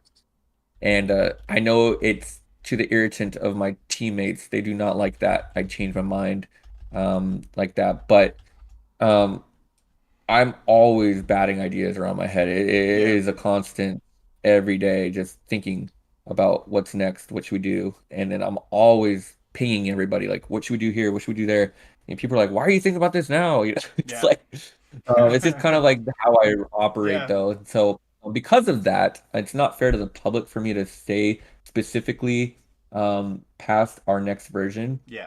what it's going to be. I can pretty much kind of touch on some vague points though. So with the next version, it's going to be a continuation of what we've done in 050 with the units. So you have your Yeah. Hellenistic units done. You're now going to have the Greek units done. So I would Mm. say look for new units for Sparta, Achaia, Athens, Boeotia, Yeah. Aetolia, Rhodes, Syracuse, and Massalia. Yeah. So those boys are all going to be finished up. Oh, and the Bowsporns. These Yeah. guys over here. They're going to have some new boys too. So Cool. they will all be taken care of in the next release. That is a sure thing. Yeah. So that can be expected. So you Sparta fanboys out there, you just Yeah. hold on for another 90 days or so, and these guys are going to be brand new. So I know there's so many Spartan fans out there. Um, so so the that's a for sure thing. so just a technical question on that. So the current units are all textures from Roma Surrectum, right? From the original Correct. Rome. So that's going to be brand new textures for them all, like we've seen with the new units that are beautiful. But is that going to Brand new be, models, yeah, brand new brand new model models? textures, brand new equipment, Mm. everything. Yeah, anything that was so any of those Spartan units that you've been playing with are going to completely be erased from the game. They're going to be replaced by units that have similar names or the same names, maybe same equipment and similar stats. But as far as how they look, it's going to be a complete update. And what's really cool is because we're making them from scratch, it allows us to make new units. And so I don't know how many new units Sparta gets because Yeah, I think we have them pretty solid. yeah. But I know the Achaians, the Aetolians, the Maybe. Boiotians, and Athens, and Syracuse, and a few others, they're going to get some new Yeah. units that are going to make them a little bit more unique because currently they have a couple unique units each, but a lot of them just kind of share a basic Greek roster. Mm, But now with the new update, they should each have a little bit different and subtly different militaries from each other. Whether yeah. it's a peltast, a cavalry, a slinger, a Mm, hoplite, something there's going to be subtle differences because even though they were all Greek, they all kind of developed their militaries slightly different from each other. So yeah. we want to replicate that so you're not playing a copy paste faction. Yeah. Maybe one cavalry unit for the Spartans that's slightly better because the Spartan cavalry is a, it's pretty. Yeah, it sucks. Yeah, I know. We made it suck on purpose because I know because the it, infantry's so good, but yeah, well that it's literally they didn't have cavalry. yeah, it's So true. they had a total, I believe if I remember my historians, I'm not sure if I'm remembering this correctly, but one of my historians said that based on the sources, the Spartan military at a certain time, especially during I think during the reforms, Mm. had a total cavalry of 300 men. So that they 300, just the yep, they 300 just yeah, right. Spartans. Yeah, 300 Spartans, but as far as the quality and the dramatics, probably a lot less. Yeah, They just they were very so in my readings, Sparta failed mm. because they were very stuck in their ways, Yeah, and they did not evolve. And when they finally did evolve, it was too late, and they did not they didn't. They should have passed down necessary reforms much sooner. yeah, But they were very prideful that only Spartans could be in the military. And by the time, and the thing is, the Spartan population was declining. And so back in this time, if you were going to have a cavalry unit, it was going to be nobles. Well, Spartan nobles yeah. did not find it good to be on a horse. So Mm. it's a tough thing. We want to be accurate. So they have a cavalry unit, but I think that's what makes it unique. I would say, you just have to find some mercenaries, like you've Yeah, probably done in your campaign. yeah. The Thessalian Lancers have done a good job so far. To be honest, once I got those Spartan cavalry like armor upgraded and then a bit of experience, they're fine. Like they're fine. It's just when you come against someone with good cavalry, like oh no, please. Yeah, yeah. If you come Um, against like Lucids or, yeah. um, yeah, you're gonna be like, oh God. So I But just have to yeah, use you the just infantry well. but that's the thing, that's the thing. That's actually we're kind of proud about that because we want each faction to have its strengths and its Yeah. weaknesses, and we want players to go into these games like, okay, I'm playing Sparta, I'm gonna have a Mm. great hoplite force, but man, I don't know how I'm gonna do without my like I'm used to Cavalry. Yeah. playing as a Baktria, and here I Mm. am playing as Sparta. It's a completely different way of playing, and Yeah. that's what we want. Because if it's the same thing across all the board, Mm. it's gets a little bland and stale after a while. Yeah, yeah, exactly. That's cool. That makes sense. But yeah, if you're playing Sparta, guys, go to Larissa and get the Thessalian Lancers because that's going to see you through rather than Spartan cavalry. Promise me. I promise you. Um, so, in terms of the roadmap, then, so the next update is going to be these new updated rosters for the Greek factions, right? Um, Yep, and alongside that, the map will be finished as far as the regions are cool. concerned. So, we A are few more at 900. regions. Yep, so we will be finished with the regions. Yeah. Actually, with discussions with a couple of the historians and Jorloff, aka the Wizard, um, have already begun. So we've already debated and discussed and researched a few more cities in Italy, and pretty much we're just going one by one, tossing them out or getting them in, and we're going one area at a time. And so we'll just kind of go down that course. Yeah. We've given ourselves about a month to do that, Cool. and things always change though, so Yeah. it might take sooner, it might take longer, but we'll get those in, and then once we're done with that and Mm. the map is finished and fleshed, it allows us to do so much more in the future Yeah. with mechanics. It just, I personally, it does not sit well with me that we would start working on particular mechanics when our base regions aren't even finished being Yeah. put in yet. Because then you make a mechanic and then you add Mm. 3 regions to an area and it completely uh, depletes or increases the mechanic into a way that it unbalances the game and it's just a mess. And so I don't want to deal with that. So we're kind of going one step at a time. I Yeah. will say that uh, other than the units and the regions, the one thing I can guarantee that 060 will have is a reworked economy. Mm. Um, I've had some talks, but we still have to talk a lot about it.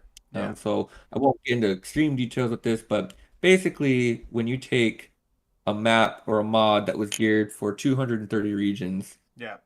and you blow it up to what in 060 will be 1,000 regions. Yeah. Um, the economy is so important for gameplay, Mm. and we're really going to work hard to strike a balance between difficulty and like we don't Yeah. want you to roll around in cash and just be able to buy everything you want every single turn and you just have so Mm. much money you don't know what to do with it because I think that creates a very boring Yeah. game and it's like you don't play your campaign at that point. You're just like, Mm. okay, this is too easy.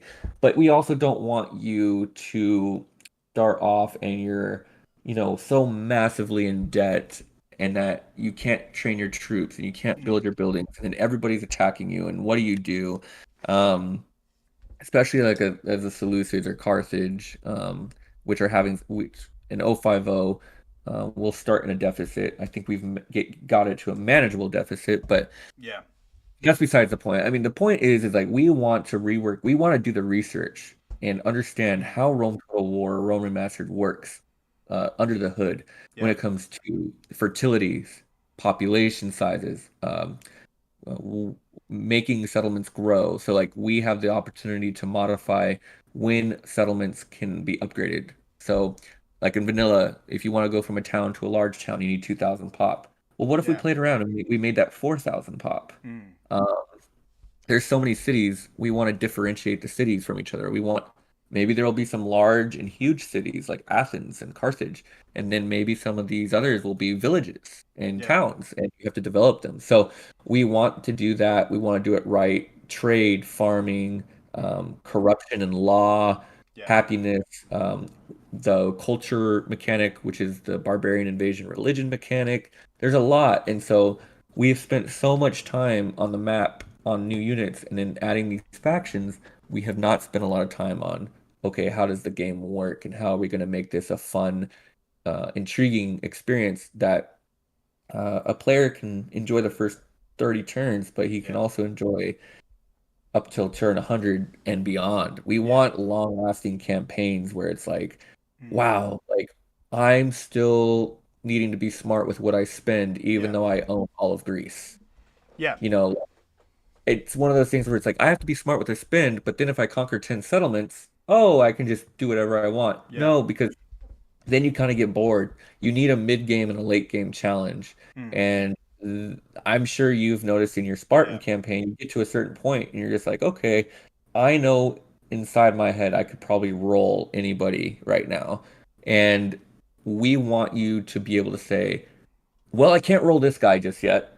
Yeah. And you might be 80 turns in. And so I'm not saying we're going to be able to accomplish that in 060, but we're going to start laying the groundwork so that we can accomplish that in the Yeah. future. So I can Well, say that 060 is going to be a lot of under the hood work. cool.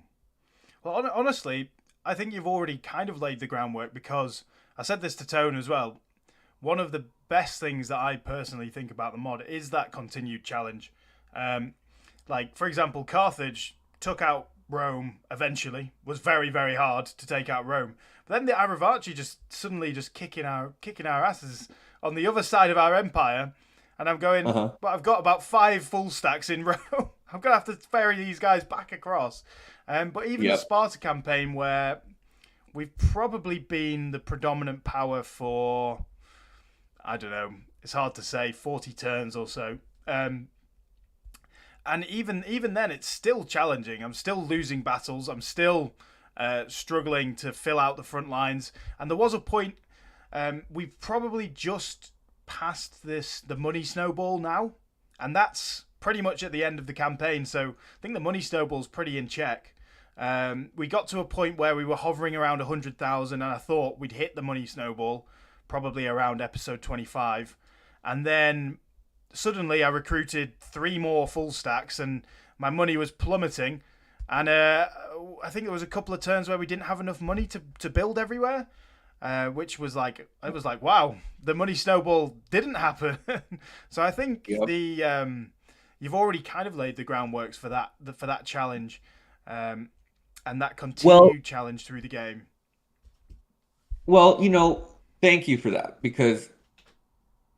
but I'll kind of say this, like, that map that you're playing on was very easy to manage, as far as that's concerned, because we've been modding the game at 200 regions forever now, and so we kind of became the experts at what's needed for a 200 region map. And so the snowball, the scripts that kind of pump up the AI and then not dumb them down, but you pump them up and then you make them worse, like based on how they're performing. The same thing with the player.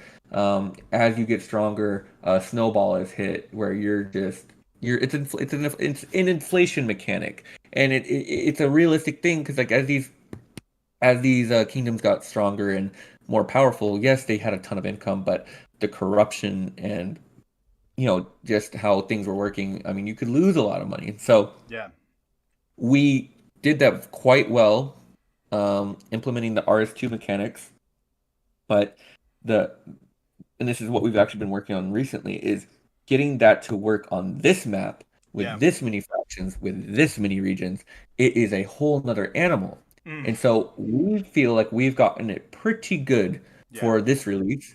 But we're not satisfied. We know we can do better, and we know it can be much better, and it can be much more deeper and much more immersive. And so it's time to get really under the hood, our hands dirty, and really, really clean up, straighten up, rework, and get these mechanics the way they need to be. And a lot of study is going to be done. Luckily for us, back when the game was released, there was a lot of threads and forums made on the mechanics of Rome Total War, and people figured out the craziest little details about distance to capital and public order and trade bonuses and how many trade fleets can you get per port, stuff like that. And when we as a team can get that in our brains and we can become experts, that allows us to then manipulate it to RIS and to what we want, and to make it better for the players, so that when you play a campaign, you're like, oh my gosh, there's so many things to manage or take care of, or each decision is going to have an impact. And my goal is to see people writing guides and manuals, and if you're playing this faction, make sure you upgrade this port in this city to level 2, and make sure to build this building alongside it. Like, that's the thing. And then don't forget trade resources. Trade resources play a huge part. And so if we have time, we would love to get into those a little bit more. That's all I'll say on that. I won't say specifically what it would be, but we have had talks and excited ideas about what we could do with our trade resources to make that a little bit more immersive. And so, it's a lot of stuff that we're kind of taking a turn here. We're taking a turn. We're going away from new factions to okay, like, we're going to continue our units, we're going to finish the regions, let's start talking economy and mechanics, something that we haven't really talked about or broadcast to anybody. So it's going to be a little bit of a different side of things, and we're excited for it, because I think you yourself, especially with how you like to play, and you'll make a YouTube series, you'll probably eat it up. And that's what we want, is for the players to really eat it up, the experience. It's at some point the visuals and the coolness goes away, and it becomes, how does this game play? And that's where we want to focus on next. I'm one of the weird campaign management stands who actually enjoys the campaign management a little bit more than the battles. So I know that sounds weird to a lot of people out there, but I just really enjoy the campaign management side. Well, So how many people love Paradox in their games, yeah, right? exactly. That's what I mean. And yeah, Paradox games are just campaign management pretty much. So, Yep, um, exactly. but yeah, brilliant. So on that and on what you're bringing, will there be? So it's more of a personal question, really. Is for me again, is there going to be any more scripts other than the reforms? Like for example, like in Divide and Conquer, you might take Aragorn, you can make him become the reunited kingdom or whatever, or Saruman taking the ring, something like that. I know that's a fantasy scenario, but will there be any more scripts? For example, like one of the leagues of the Germanians, you know, maybe integrating another league, something like that, or just simple other scripts other than just the reforms. Yes, Okay, that's the cool. simple answer. Basically, Okay, any of that's that can be interesting. done. It's just we don't know when, Yeah, or how, or like it's all like I see modding's like building a house, in my opinion. And for me, RIS is like building a house, my house, and it's kind of like yeah, the foundation or the cement mm, is the map, and yeah, then you start to build walls around that map.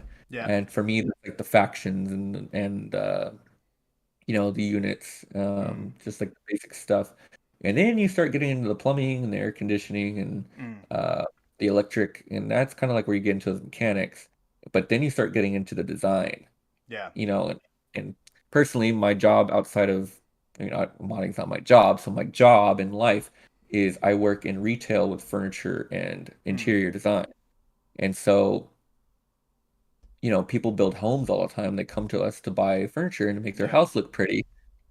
So for me, those reforms and those scripts and those um, taking over a faction and becoming a new faction, that's like the pretty design. That's like the yeah, furniture that makes it comfortable and makes you feel like at home. Painting the walls, stuff like that. And that generally will come much later in our process. We will try to integrate little bits and pieces here and there where we can, yeah, but really just depends on what we're focused on. And mm, so I will say yes. I just don't know how when, soon yeah, any of those features can be. But to get you excited, there are possibilities. So, like in Medieval 2 Total War, you had the Kalmar Union that you could yeah, make in the Teutonic campaign. I believe you can make that in Rome Total War. I know Gudea did an amazing job at Chivalry, and his team they have this trait that King Alfonso starts with as Leon, and once he loses the trait, or once the trait goes away from the game and it's yeah, not read in the game anymore, Portugal appears. cool, yeah, So there are definitely things we can do, but we have not discussed what to do yet yeah, necessarily, and um, we aren't necessarily, from my standpoint, and I know some of even my team members might like hearing, not like hearing this. From my standpoint, we're just not ready yet. mm, Um, I want to get things running good, kind of like the basics running really good, yeah, um, and put that behind us before we do that stuff because mm, I would hate to have these amazing mechanics that we've worked hard on and researched and yeah, really got good at, and fertilities and trade and stuff like that's jacked up still, and mm, so I think in time you would see it probably within the next year. You'll start maybe seeing a few of these things start to pop up. Um, that's cool, I will say this now. The one thing that you can expect would be some mechanics for the Romans. yeah, of I course, just yeah, don't know exactly when, but that would probably be mm, our first foray into that world. yeah, And just because the original game had special mechanics for them, and yeah, most mods strip them away, we are going to find a way to add back um, cool, some kind of Civil War mechanic one day. So that's more in the near exclusive, future, next version, yeah, but it's in the near future. So I can give you that. yeah, cool. That sounds great. Yeah, that sounds really really good. Because I was genuinely expecting the answer to be no to that script question, so that's cool. That's really cool. Oh Um, yeah, I mean, I would love to like just say, oh yeah, we're gonna have this. It's just, we will. It's just not. It's so far. It's like yeah, so far in the future you can't see it very clearly, and Mm. so for me it would be a disservice to you and anybody that's listening, and even to me and my team, to say, yeah, we're gonna do Yeah. this, and it's like, well, what if we try it and it doesn't work, and then we have to Yeah. come out and say, oh, it's not gonna get in. Yeah. So it looked pretty bad. Yeah. Cool.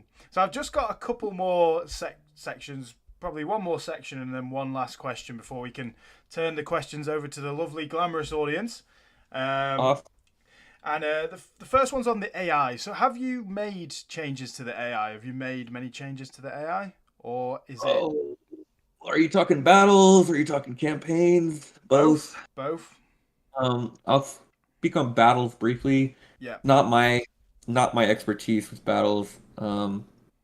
Battles are there's not a lot you can do with battles compared to the campaign. So yes, battles should be playing pretty well. We did try Mm. to put a script in that was used in Medieval 2 Total War that worked very well. And I even used it for my vanilla enhancement mod in Yeah. Rome Total War, and it worked really well.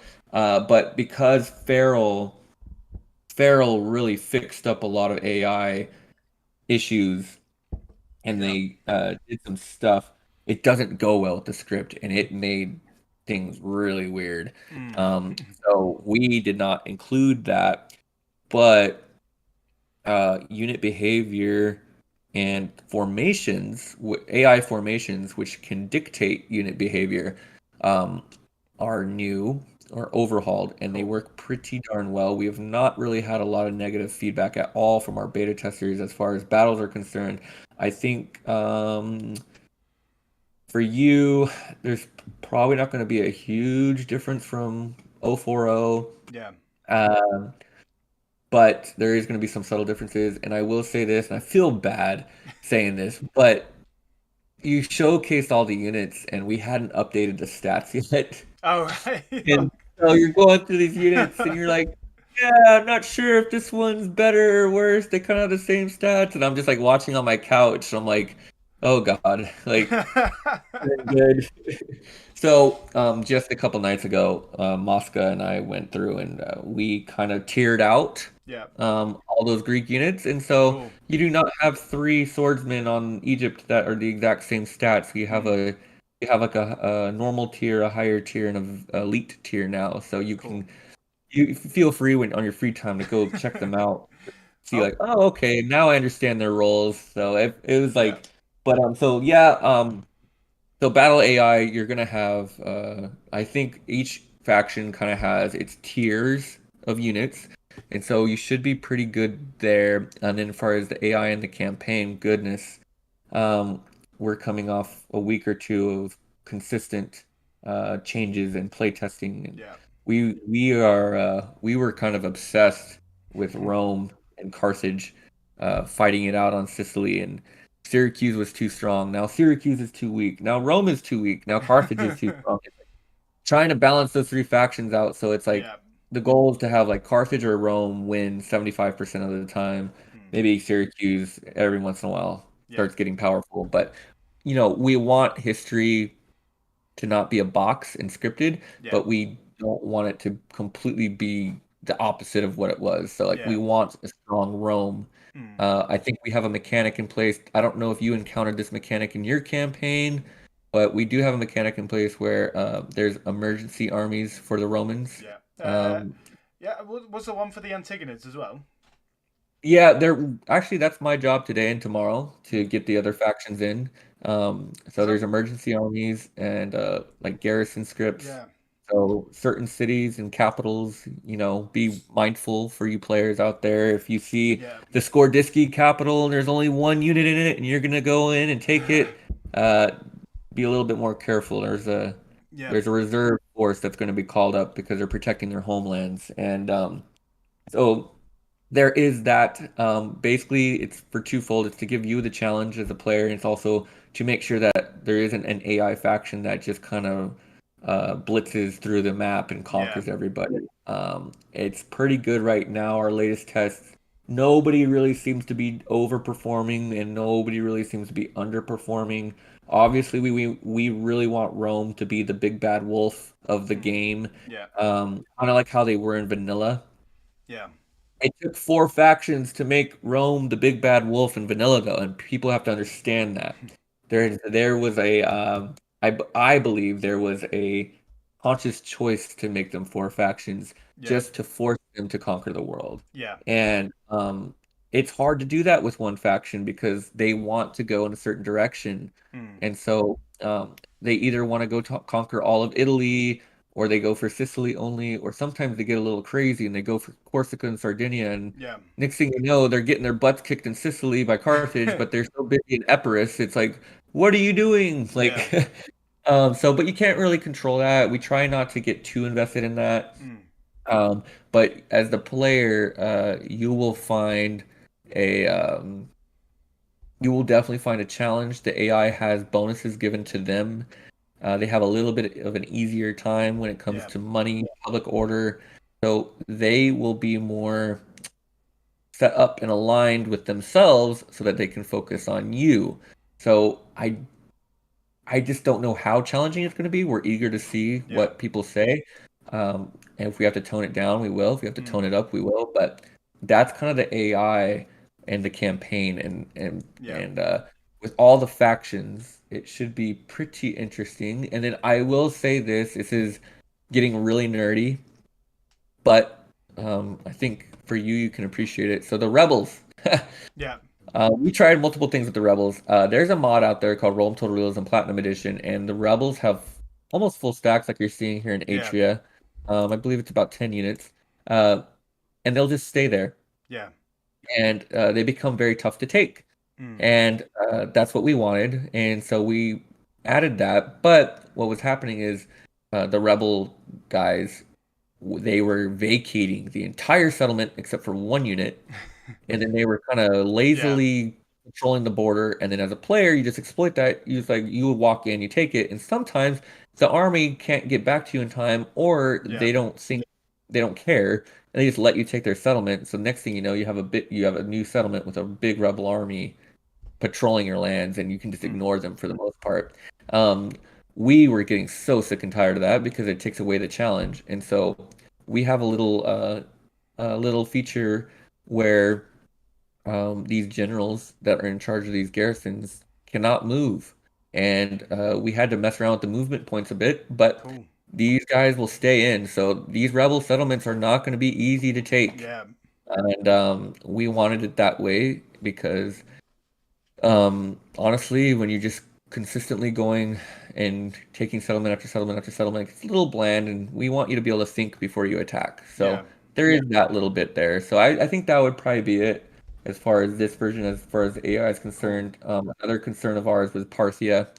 Um, they're stacked up against the big Seleucid Empire, and yeah, they have Baktria over here, and historically they kind of chipped away and became their own empire. But in the game, they like to make themselves protectorates of the mm, Seleucids. But we alleviated that. They should be good to go now. yeah, So I think everything is pretty much okay and ready, but um, we will make the necessary adjustments as things get reported to us. cool.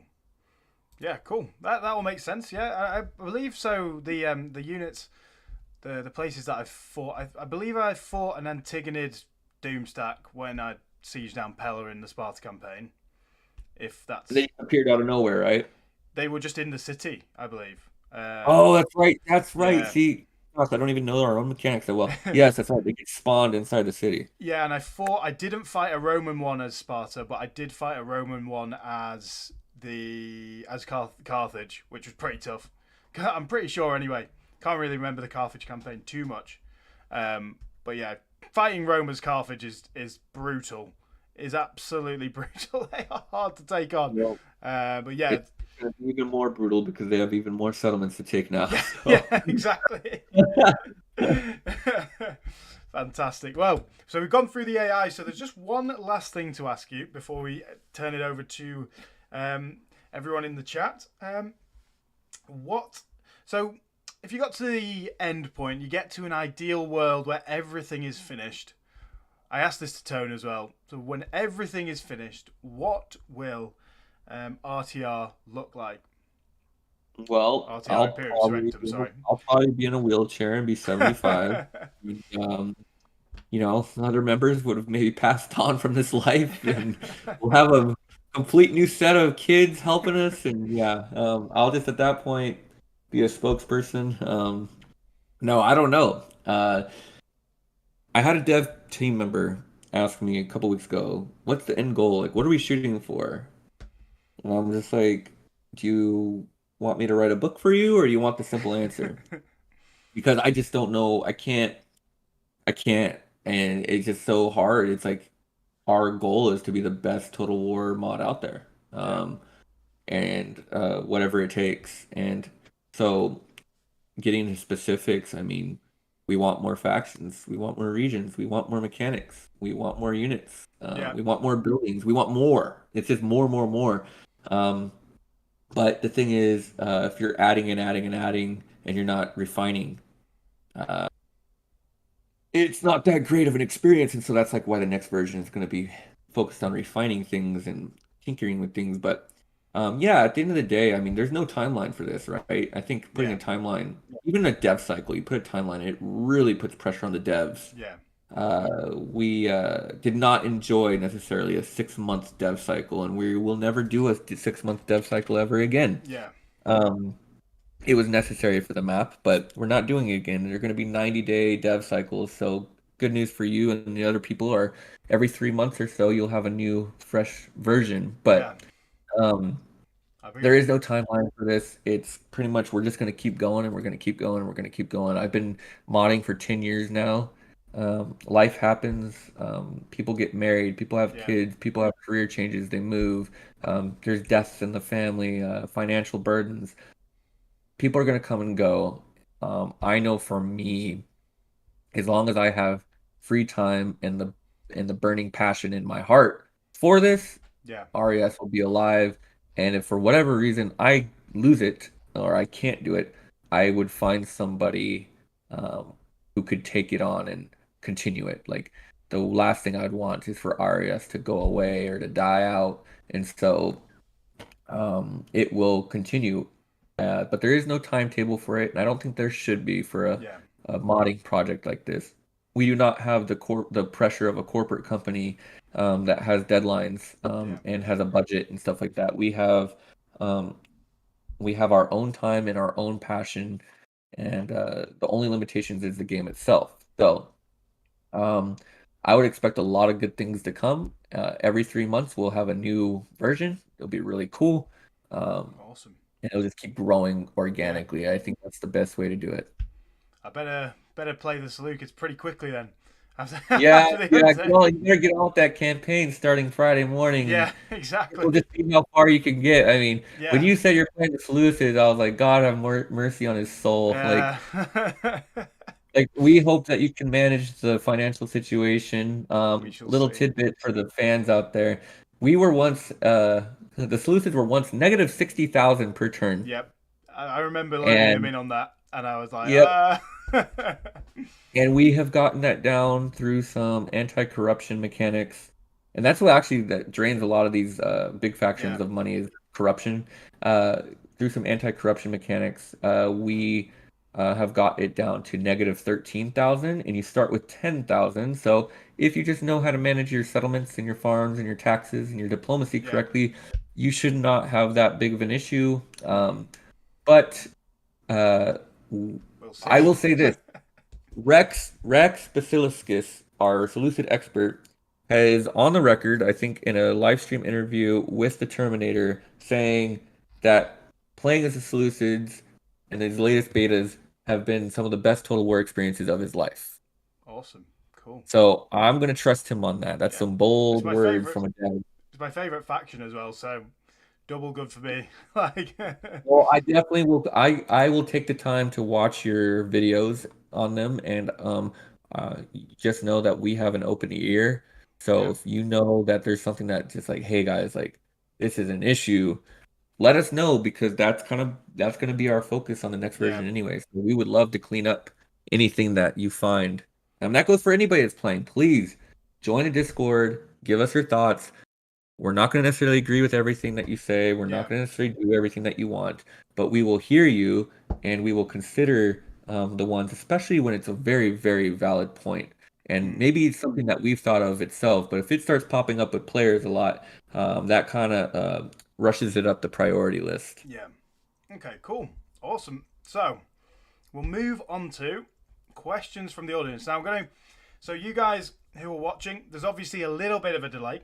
So, there's going to be a little bit of a gap before new questions come in. So, I'm just going to go through the chat to see for new questions. And while we're waiting, guys, if you're watching this on YouTube or you're watching the stream now, please give it a like and subscribe. That would be fantastic. That would be awesome. But the first thing is, I'm not going to tell you who sent this question in because you can probably guess. But they told me to ask you about the Holy Trinity. The Holy Trinity? Yeah. It's probably Mosca, and I have no idea what he's talking about. Yeah, it was Mosca, yeah.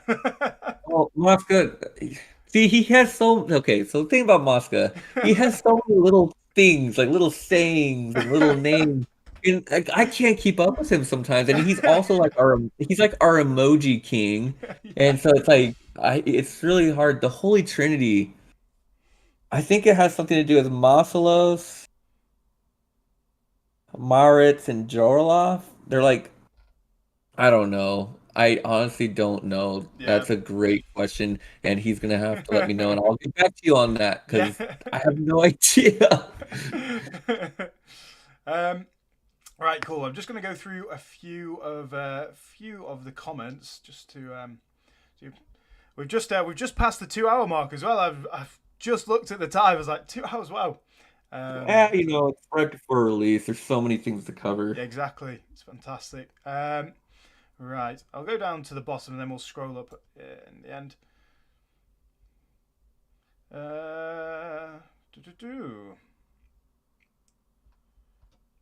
Okay, new question. Okay, no. So someone asked, is there any chance? So Stefan asked, so thank you. Could you recruit more units than one a turn, or is that hard coded into the campaign, into the code of the game? No, you can do 0 turn units per turn, but the thing is, and RS2 is one of the mods that became RIS is RS2, and they were known for 0 turn recruitment. So if you played our Roma Surrectum, you could recruit an entire army in 1 turn. Right. Which it has its benefits and it has its drawbacks. We at RTR, RIS, RIS, we kind of like the 1 turn better. And even Tone, who is a lead developer, one of the lead developers on RIS, prefers 1 turn recruitment. Right. And it just makes things a little bit more strategic.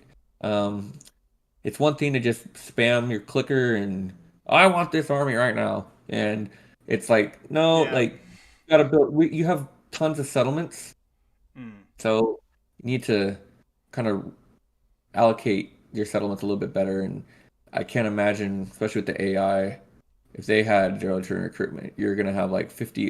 In the amount of settlements, you'll have like 100 stacks at your doorstep. Yeah.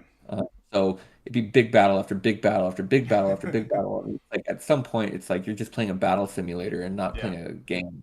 So probably not going to do it, but it is possible, and we do encourage submods to be made. I mean, there's the things that we don't necessarily align with or agree with. It's not like we don't mind if it's made. It's just we're not going to do it. So please take our mod and make a submod. I mean, there's all kinds of things that you can do. We're not going to stop you from doing it. So definitely a possibility though. Yeah, cool. Yeah, I mean, I think the 0 turn it does lend itself to like spamming out armies, like you say. But obviously the new turn was different. It's a different recruitment system anyway. The economy would have to be completely reworked. You're basically at that point you have to, especially with our upkeep costs, you would have to really just get insane astronomical numbers for everything to make that. It's just not. That just does not sound like work I want to do, to be honest. No, exactly. I mean, yeah, the one a turn works fine anyway, and then you've got, as you say, you've got thousands of not thousands. You got a load of settlements in a tight area that you can recruit armies pretty quickly anyway. And it's more strategic, isn't it? The longer it takes to recruit your armies, the more expensive they are, the more valuable they are. So Yeah. not just Well, you can even make certain units, and I think we get away from it a little bit in the mod because there's some hesitancy with the how the AI is, but I think it's something that we can get into in the future. But you can even make certain units take 2 turns, 3 turns. You can make unit take 99 turns.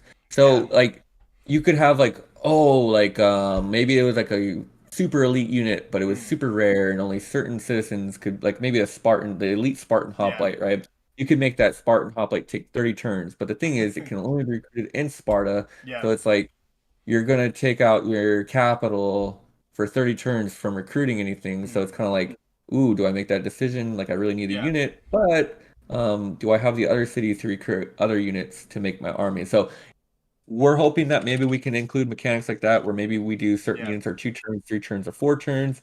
Um, Based on their veterancy and their availability and whatnot. But another thing is how does that affect the AI? And yeah, it's just the littlest thing can make a huge difference. yeah. Exactly, definitely. Um, so the next one from Stefan as well is any plans for Corinth as to represent the destruction of Corinth as well? Um, No, no. no. I mean, it's not been talked about. It's not been discussed. Yeah. Um, Probably could be an interesting feature.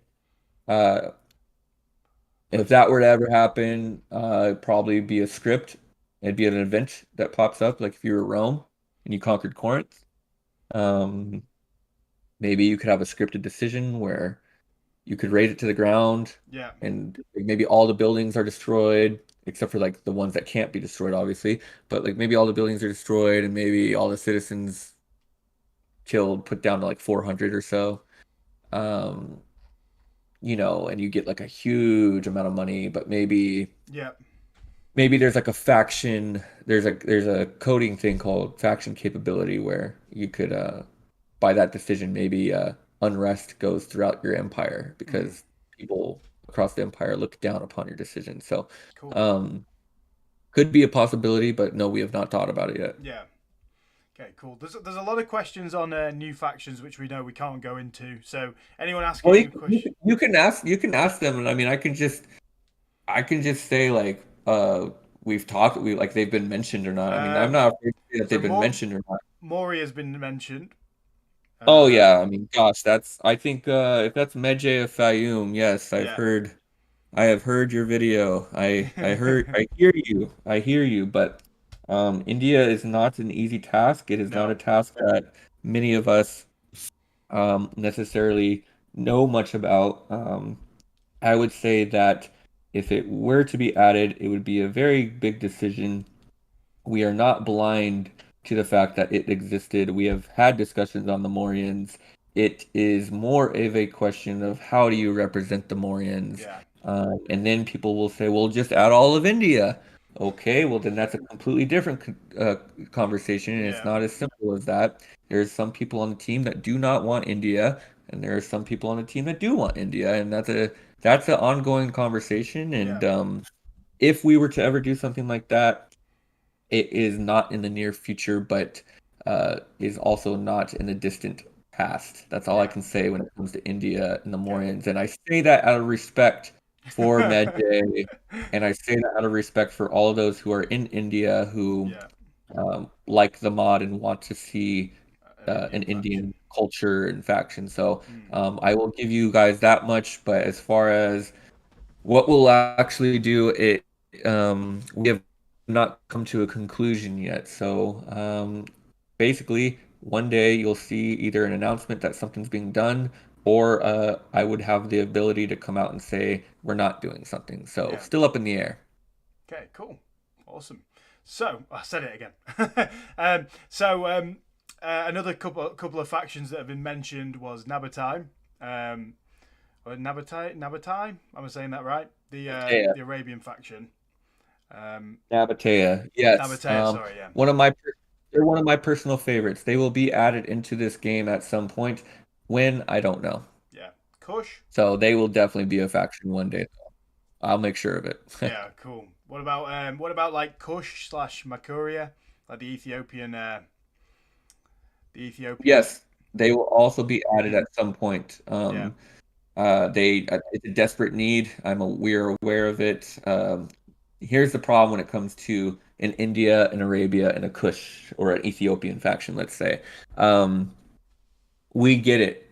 Like it's blatant in your face. You got nothing but rebels down here. It's boring. It's like, you could ask the question, well, why'd you make the map this way if you're not going to put a faction? Yeah, like I get it. The problem is this: RS2 got cut off right below like Thebes, Yeah. right? So because of that, they didn't have uh, they had two Nubian units, a Nubian spearman and a Nubian archer. Yeah. They had three Arab units, and an Arab archer, an Arab infantry, and an Arab cavalry. They had no Indian units because they did not even go past Parthia. Yeah. They cut it off right at Parthia. And so when we used the RS2 units, and then we did the map the way we did, there was kind of a glaring issue there. So we've talked about possibilities. Can we do? We've talked about short-term solutions, long-term solutions. Um, Pretty much as a team, we all had it was not a unanimous decision. I will say that. I am always for more factions at any given point in time. Cool. But there's voices of reason on my team, and they basically said we need to take a break on the factions. Yeah. The game is getting out of control. We need to focus on the game and make it good because we could add 200 factions, and that's great. But what about how the game plays? And then do we have the manpower to write all those descriptions and to come up? Do we have the unit resources at the speed that the Hellenistic units were made? How are we supposed to do Indian, Ethiopian, Arabian? So there's a lot of questions that come into it. We are looking into alternatives. So an Arabian Nabatean faction is on the horizon, and an Ethiopian one is on the horizon. India is completely being discussed. I know an Indian faction is on the horizon, but as far as India as a whole, I do not know its future. Yeah. But it is going to happen. It's just a matter of how and when. Cool. And those two questions I can't answer right now. I would imagine that the difficulty with those factions as well would be the fact that they're pretty much culturally very different to every other single faction that's in the game already. So you're not, like with another Hellenistic faction, you've already got a baseline there that they're going to have a Theroporoi, they're going to have a Hoplite unit, they're going to have a Phalanx. Whereas with these brand new or completely different cultures, you're going to have to be starting right from scratch again, aren't you? Well, think about it. One of the big things about modding is you take assets from other mods and you use those to help. There's a couple assets of other mods for Arabs. There's a couple assets for mods for Indians. But the thing is we don't have any of those. So that's work in itself. And I'm not talking just units, traits, character names, buildings, starting character research. Like each faction, if they had we know of people in 270 BC that were part of their faction, they're in the map. So that's a lot of work. And then you have to think about all the descriptions that come with it. Models, like even not just models for battles, but strat campaign, the characters on the map, the banners, the colors, and it's like there's a lot of work that goes into making a faction. And then when you're making a faction of a completely different culture that you have hardly anything on, that's a lot of work in itself. And so when you consider the amount of time needed, the amount of manpower needed, the amount of resources allocated, those become very difficult. And that's why they have not made it in yet. But it is at the top of our minds. We do know. And the more we progress, the more it becomes apparent to us. And all I can say to folks is just be patient, hang in there, and eventually it'll happen. Because here's the thing, we're gonna do it. When we do it, we're gonna do it as best as we can. We don't want to just throw them in there and have them be crap. We want them to be something. And so we rather give you something good and than just have something just to have something. Cool. Good. Yeah, that's good. That's cool. I really like Kush, so that'll be awesome when it comes out. I'll look forward to that. So there's there's not really that many more questions. There's just one more. So get your questions in now, guys. Otherwise, we will be ending the stream after this next question. So someone's asked about scenario reforms in the future. For example, like say Suebi conquered Rome, would they get a scenario reform? But I think that's already kind of in the game, right? It's based on, like the Carthaginian reforms are based on what nation, owning Sicily, right? And Spartan ones to do with how many regions you own in Greece, if I'm right. Yeah, something like that.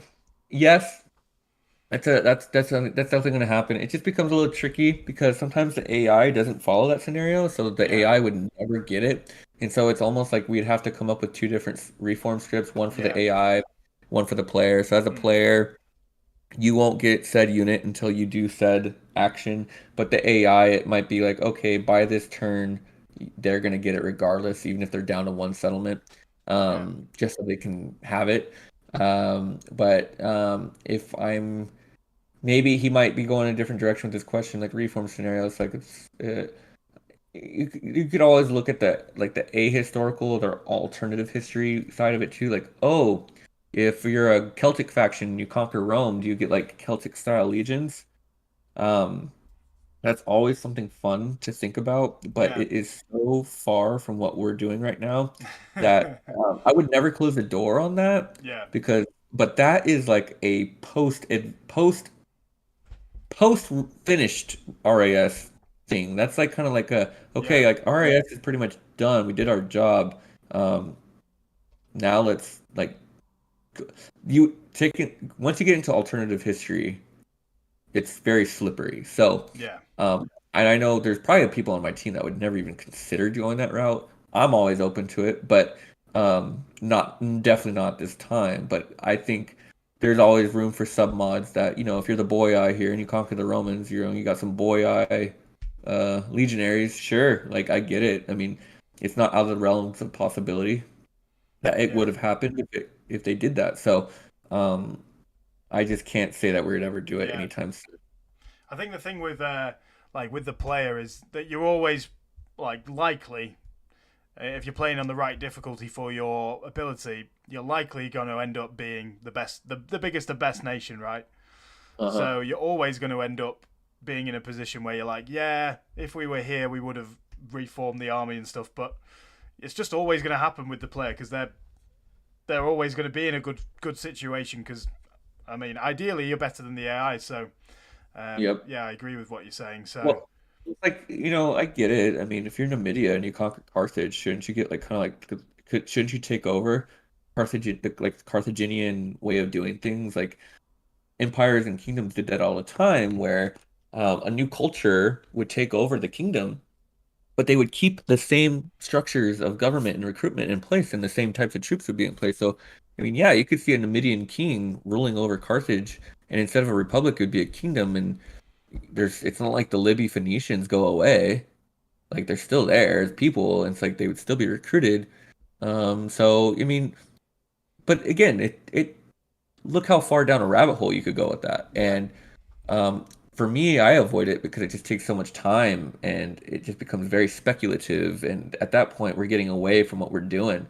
mm, So I would say it'd be something that we would do way far out in the future. yeah, Once okay, we get like all the stuff that we know needs to be in, it's like at that point that's where we can start getting like super creative. But yeah, I can't even put a timeline on when that would happen. It would be very, very, very, very far from now and not worth even considering at this point.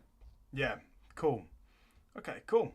So, another question from Azuro Templar: where can you find the soundtrack used in the mod? Um, Multiple places. We have vanilla music. We yeah, have music from Zero AD. Um, we have music from Rome Total Realism 7. We have music from Rome Total Realism Platinum Edition. We have music from RS2, and I believe RS2 has a lot of music from Peninsula Italica. cool. So those would be where you can find Yeah, a lot of the music. And then we also have music composed by the name of a man called Tyler Cunningham. He has a couple albums out on I think it's Bandcamp. yeah, It's the website. And very good ancient civilization, ancient world mm, style music. It's very thematic and dramatic, and we've included some of his stuff too. So Yeah. our main menu music, we're used to having that one theme song. We now have like the main theme song that we've had for a while. We have the Roma Surrectum theme song, and we now have the RTR theme song Cool. that can play at random. So you get a little bit of a different theme song each time you get on the main menu. So that's pretty Yeah. cool. Oh, cool. Yeah, great. So another faction that I think I missed before was Oedipolis as well, which I believe is Atlantis. Is that Atlantis? Or am I... Adopolis? Yeah, Oedipolis. There we go. Is this a Mosca? No, that was a Zero Templar again. Well, here it is. It's the dummy faction. It's the dummies. They're already in. Yeah, they're already there. Yeah, Fantastic. but you can't do anything, so good luck. Yeah. Is Moscow's settlement still there in the desert as well? Right here. Oh, it's there. It's there now, is it? Fantastic. The Indian Ocean, and it's populated by my people. Yeah. So my people took over Moscoflocopolis. The Moscoflocopolins, they were very evil people, and the Ahowlians, we had to come in and slaughter them all because they were just really bad for the world. And now it's a very peaceful, very Atlantean. We're neighbors with the dummies, Yeah. who are not as dumb as you think they are. They're led by Edwin of Edopolis. So, yeah, it's a very, very peaceful time. Moscoflocopolins, their reign of terror is over, and we can now enjoy our 2 forested islands in the middle of the ocean. Yeah. I don't know how you how you managed to say Poland's Flockopolis. Yeah, you gotta get your hooked on phonics. Yeah. 3 times correct in a row there. without stumbling on it. Oh yeah, well, Fair play. when your generations of family fight them, you get to know their name pretty well. I mean, there's very, very bad images sketched in my brain of what the Moscoflocopolins have done to the world. So don't worry though, they're not gonna bother anybody anytime soon. But the main reasons for these are just so people know why we have this is Moscoflocopolis and the Ahowlian is like it's Easter egg, but Yeah. we have it here, and before we had it in the desert, it's basically the rebel capital, and so rebel bonuses are applied to this, and so the rebels can never be conquered. They will always be there because of this, and so there's some special bonuses that are applied to this settlement, and it just reverberates throughout all the rebels, and so it makes them be able to recruit and do things and maybe operate a little bit better. And then for here, the dummies, you could even read the faction description at the beginning. They're literally put on here to do AI campaign testing. Yeah. So it's kind of like just let the AI roll, and then you can stop at any time and kind of just see the map. I did this mainly for development purposes, so we can test. But I left it in for the players because it makes me think of like Melkor. Yeah. Back when he was YouTubing, when he started YouTubing, he was doing the AI playthroughs and just kind of watching them, yeah. watching them take over and who's the strongest. And it just allows people to maybe do that if they want to. And it also allows people for their own sub mods and for their own purposes to watch the AI as well. So those are the reasons why you have those down there. Cool. Yeah. Nice. So Saltire asked, will it be possible for Caledonia or Picts to be formed as a feature by 55 BC? Oh boy. Okay, so I know Saltire personally. He's a good friend of mine. He's a RIS advisor and dev. Been working with Saul. Oh man, I've been working with Saul since 2015, 2016. Yeah. He's a big Roma Surrectum player. He's done a lot of Roma Surrectum Let's Plays. You should check out his channel and subscribe. Okay, good. Lacedaemon.